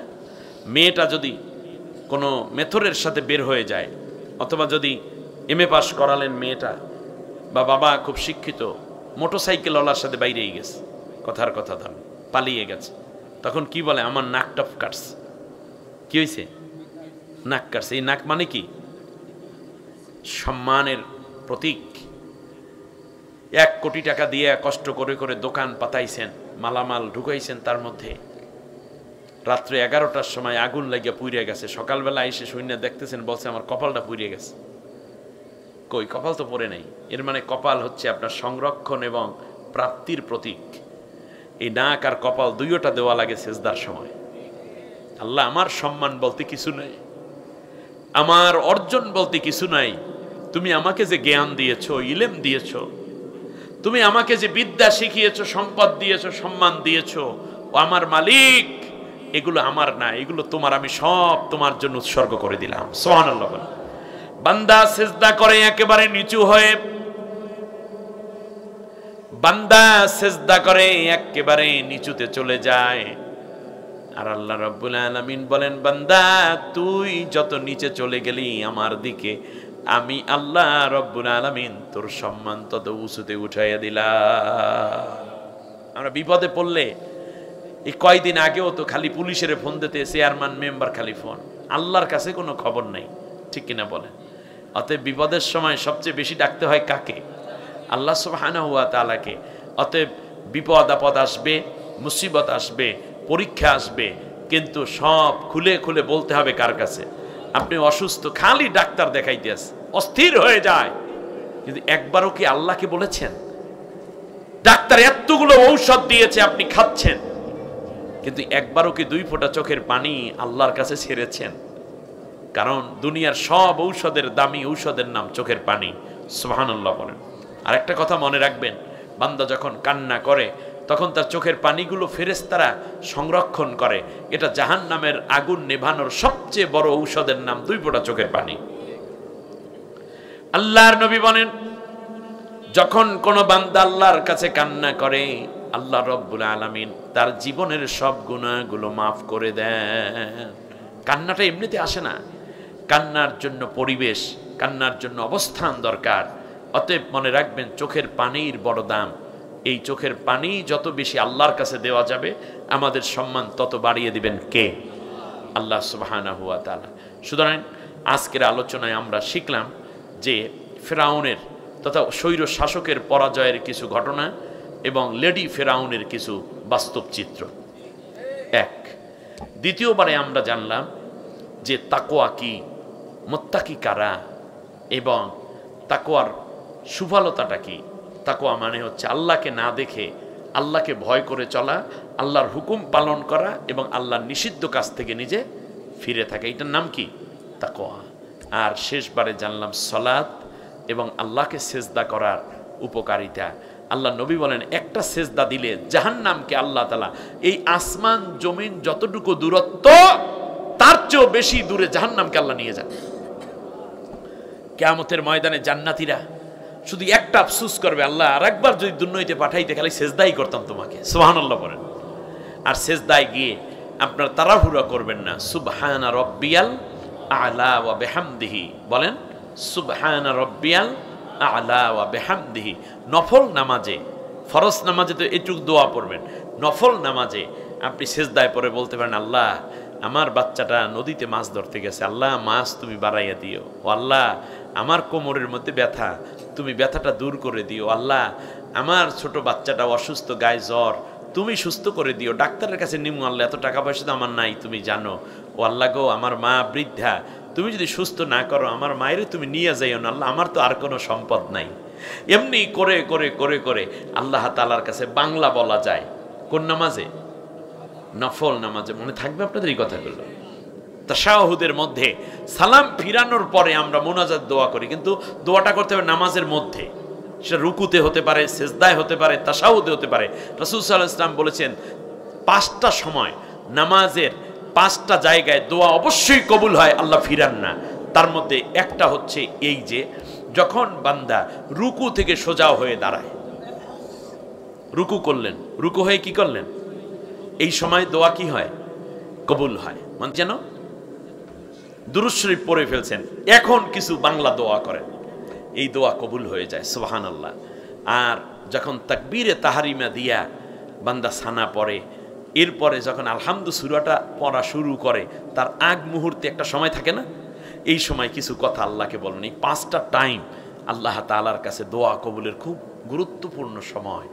নামাজ পুরোটাই দোয়া, কিন্তু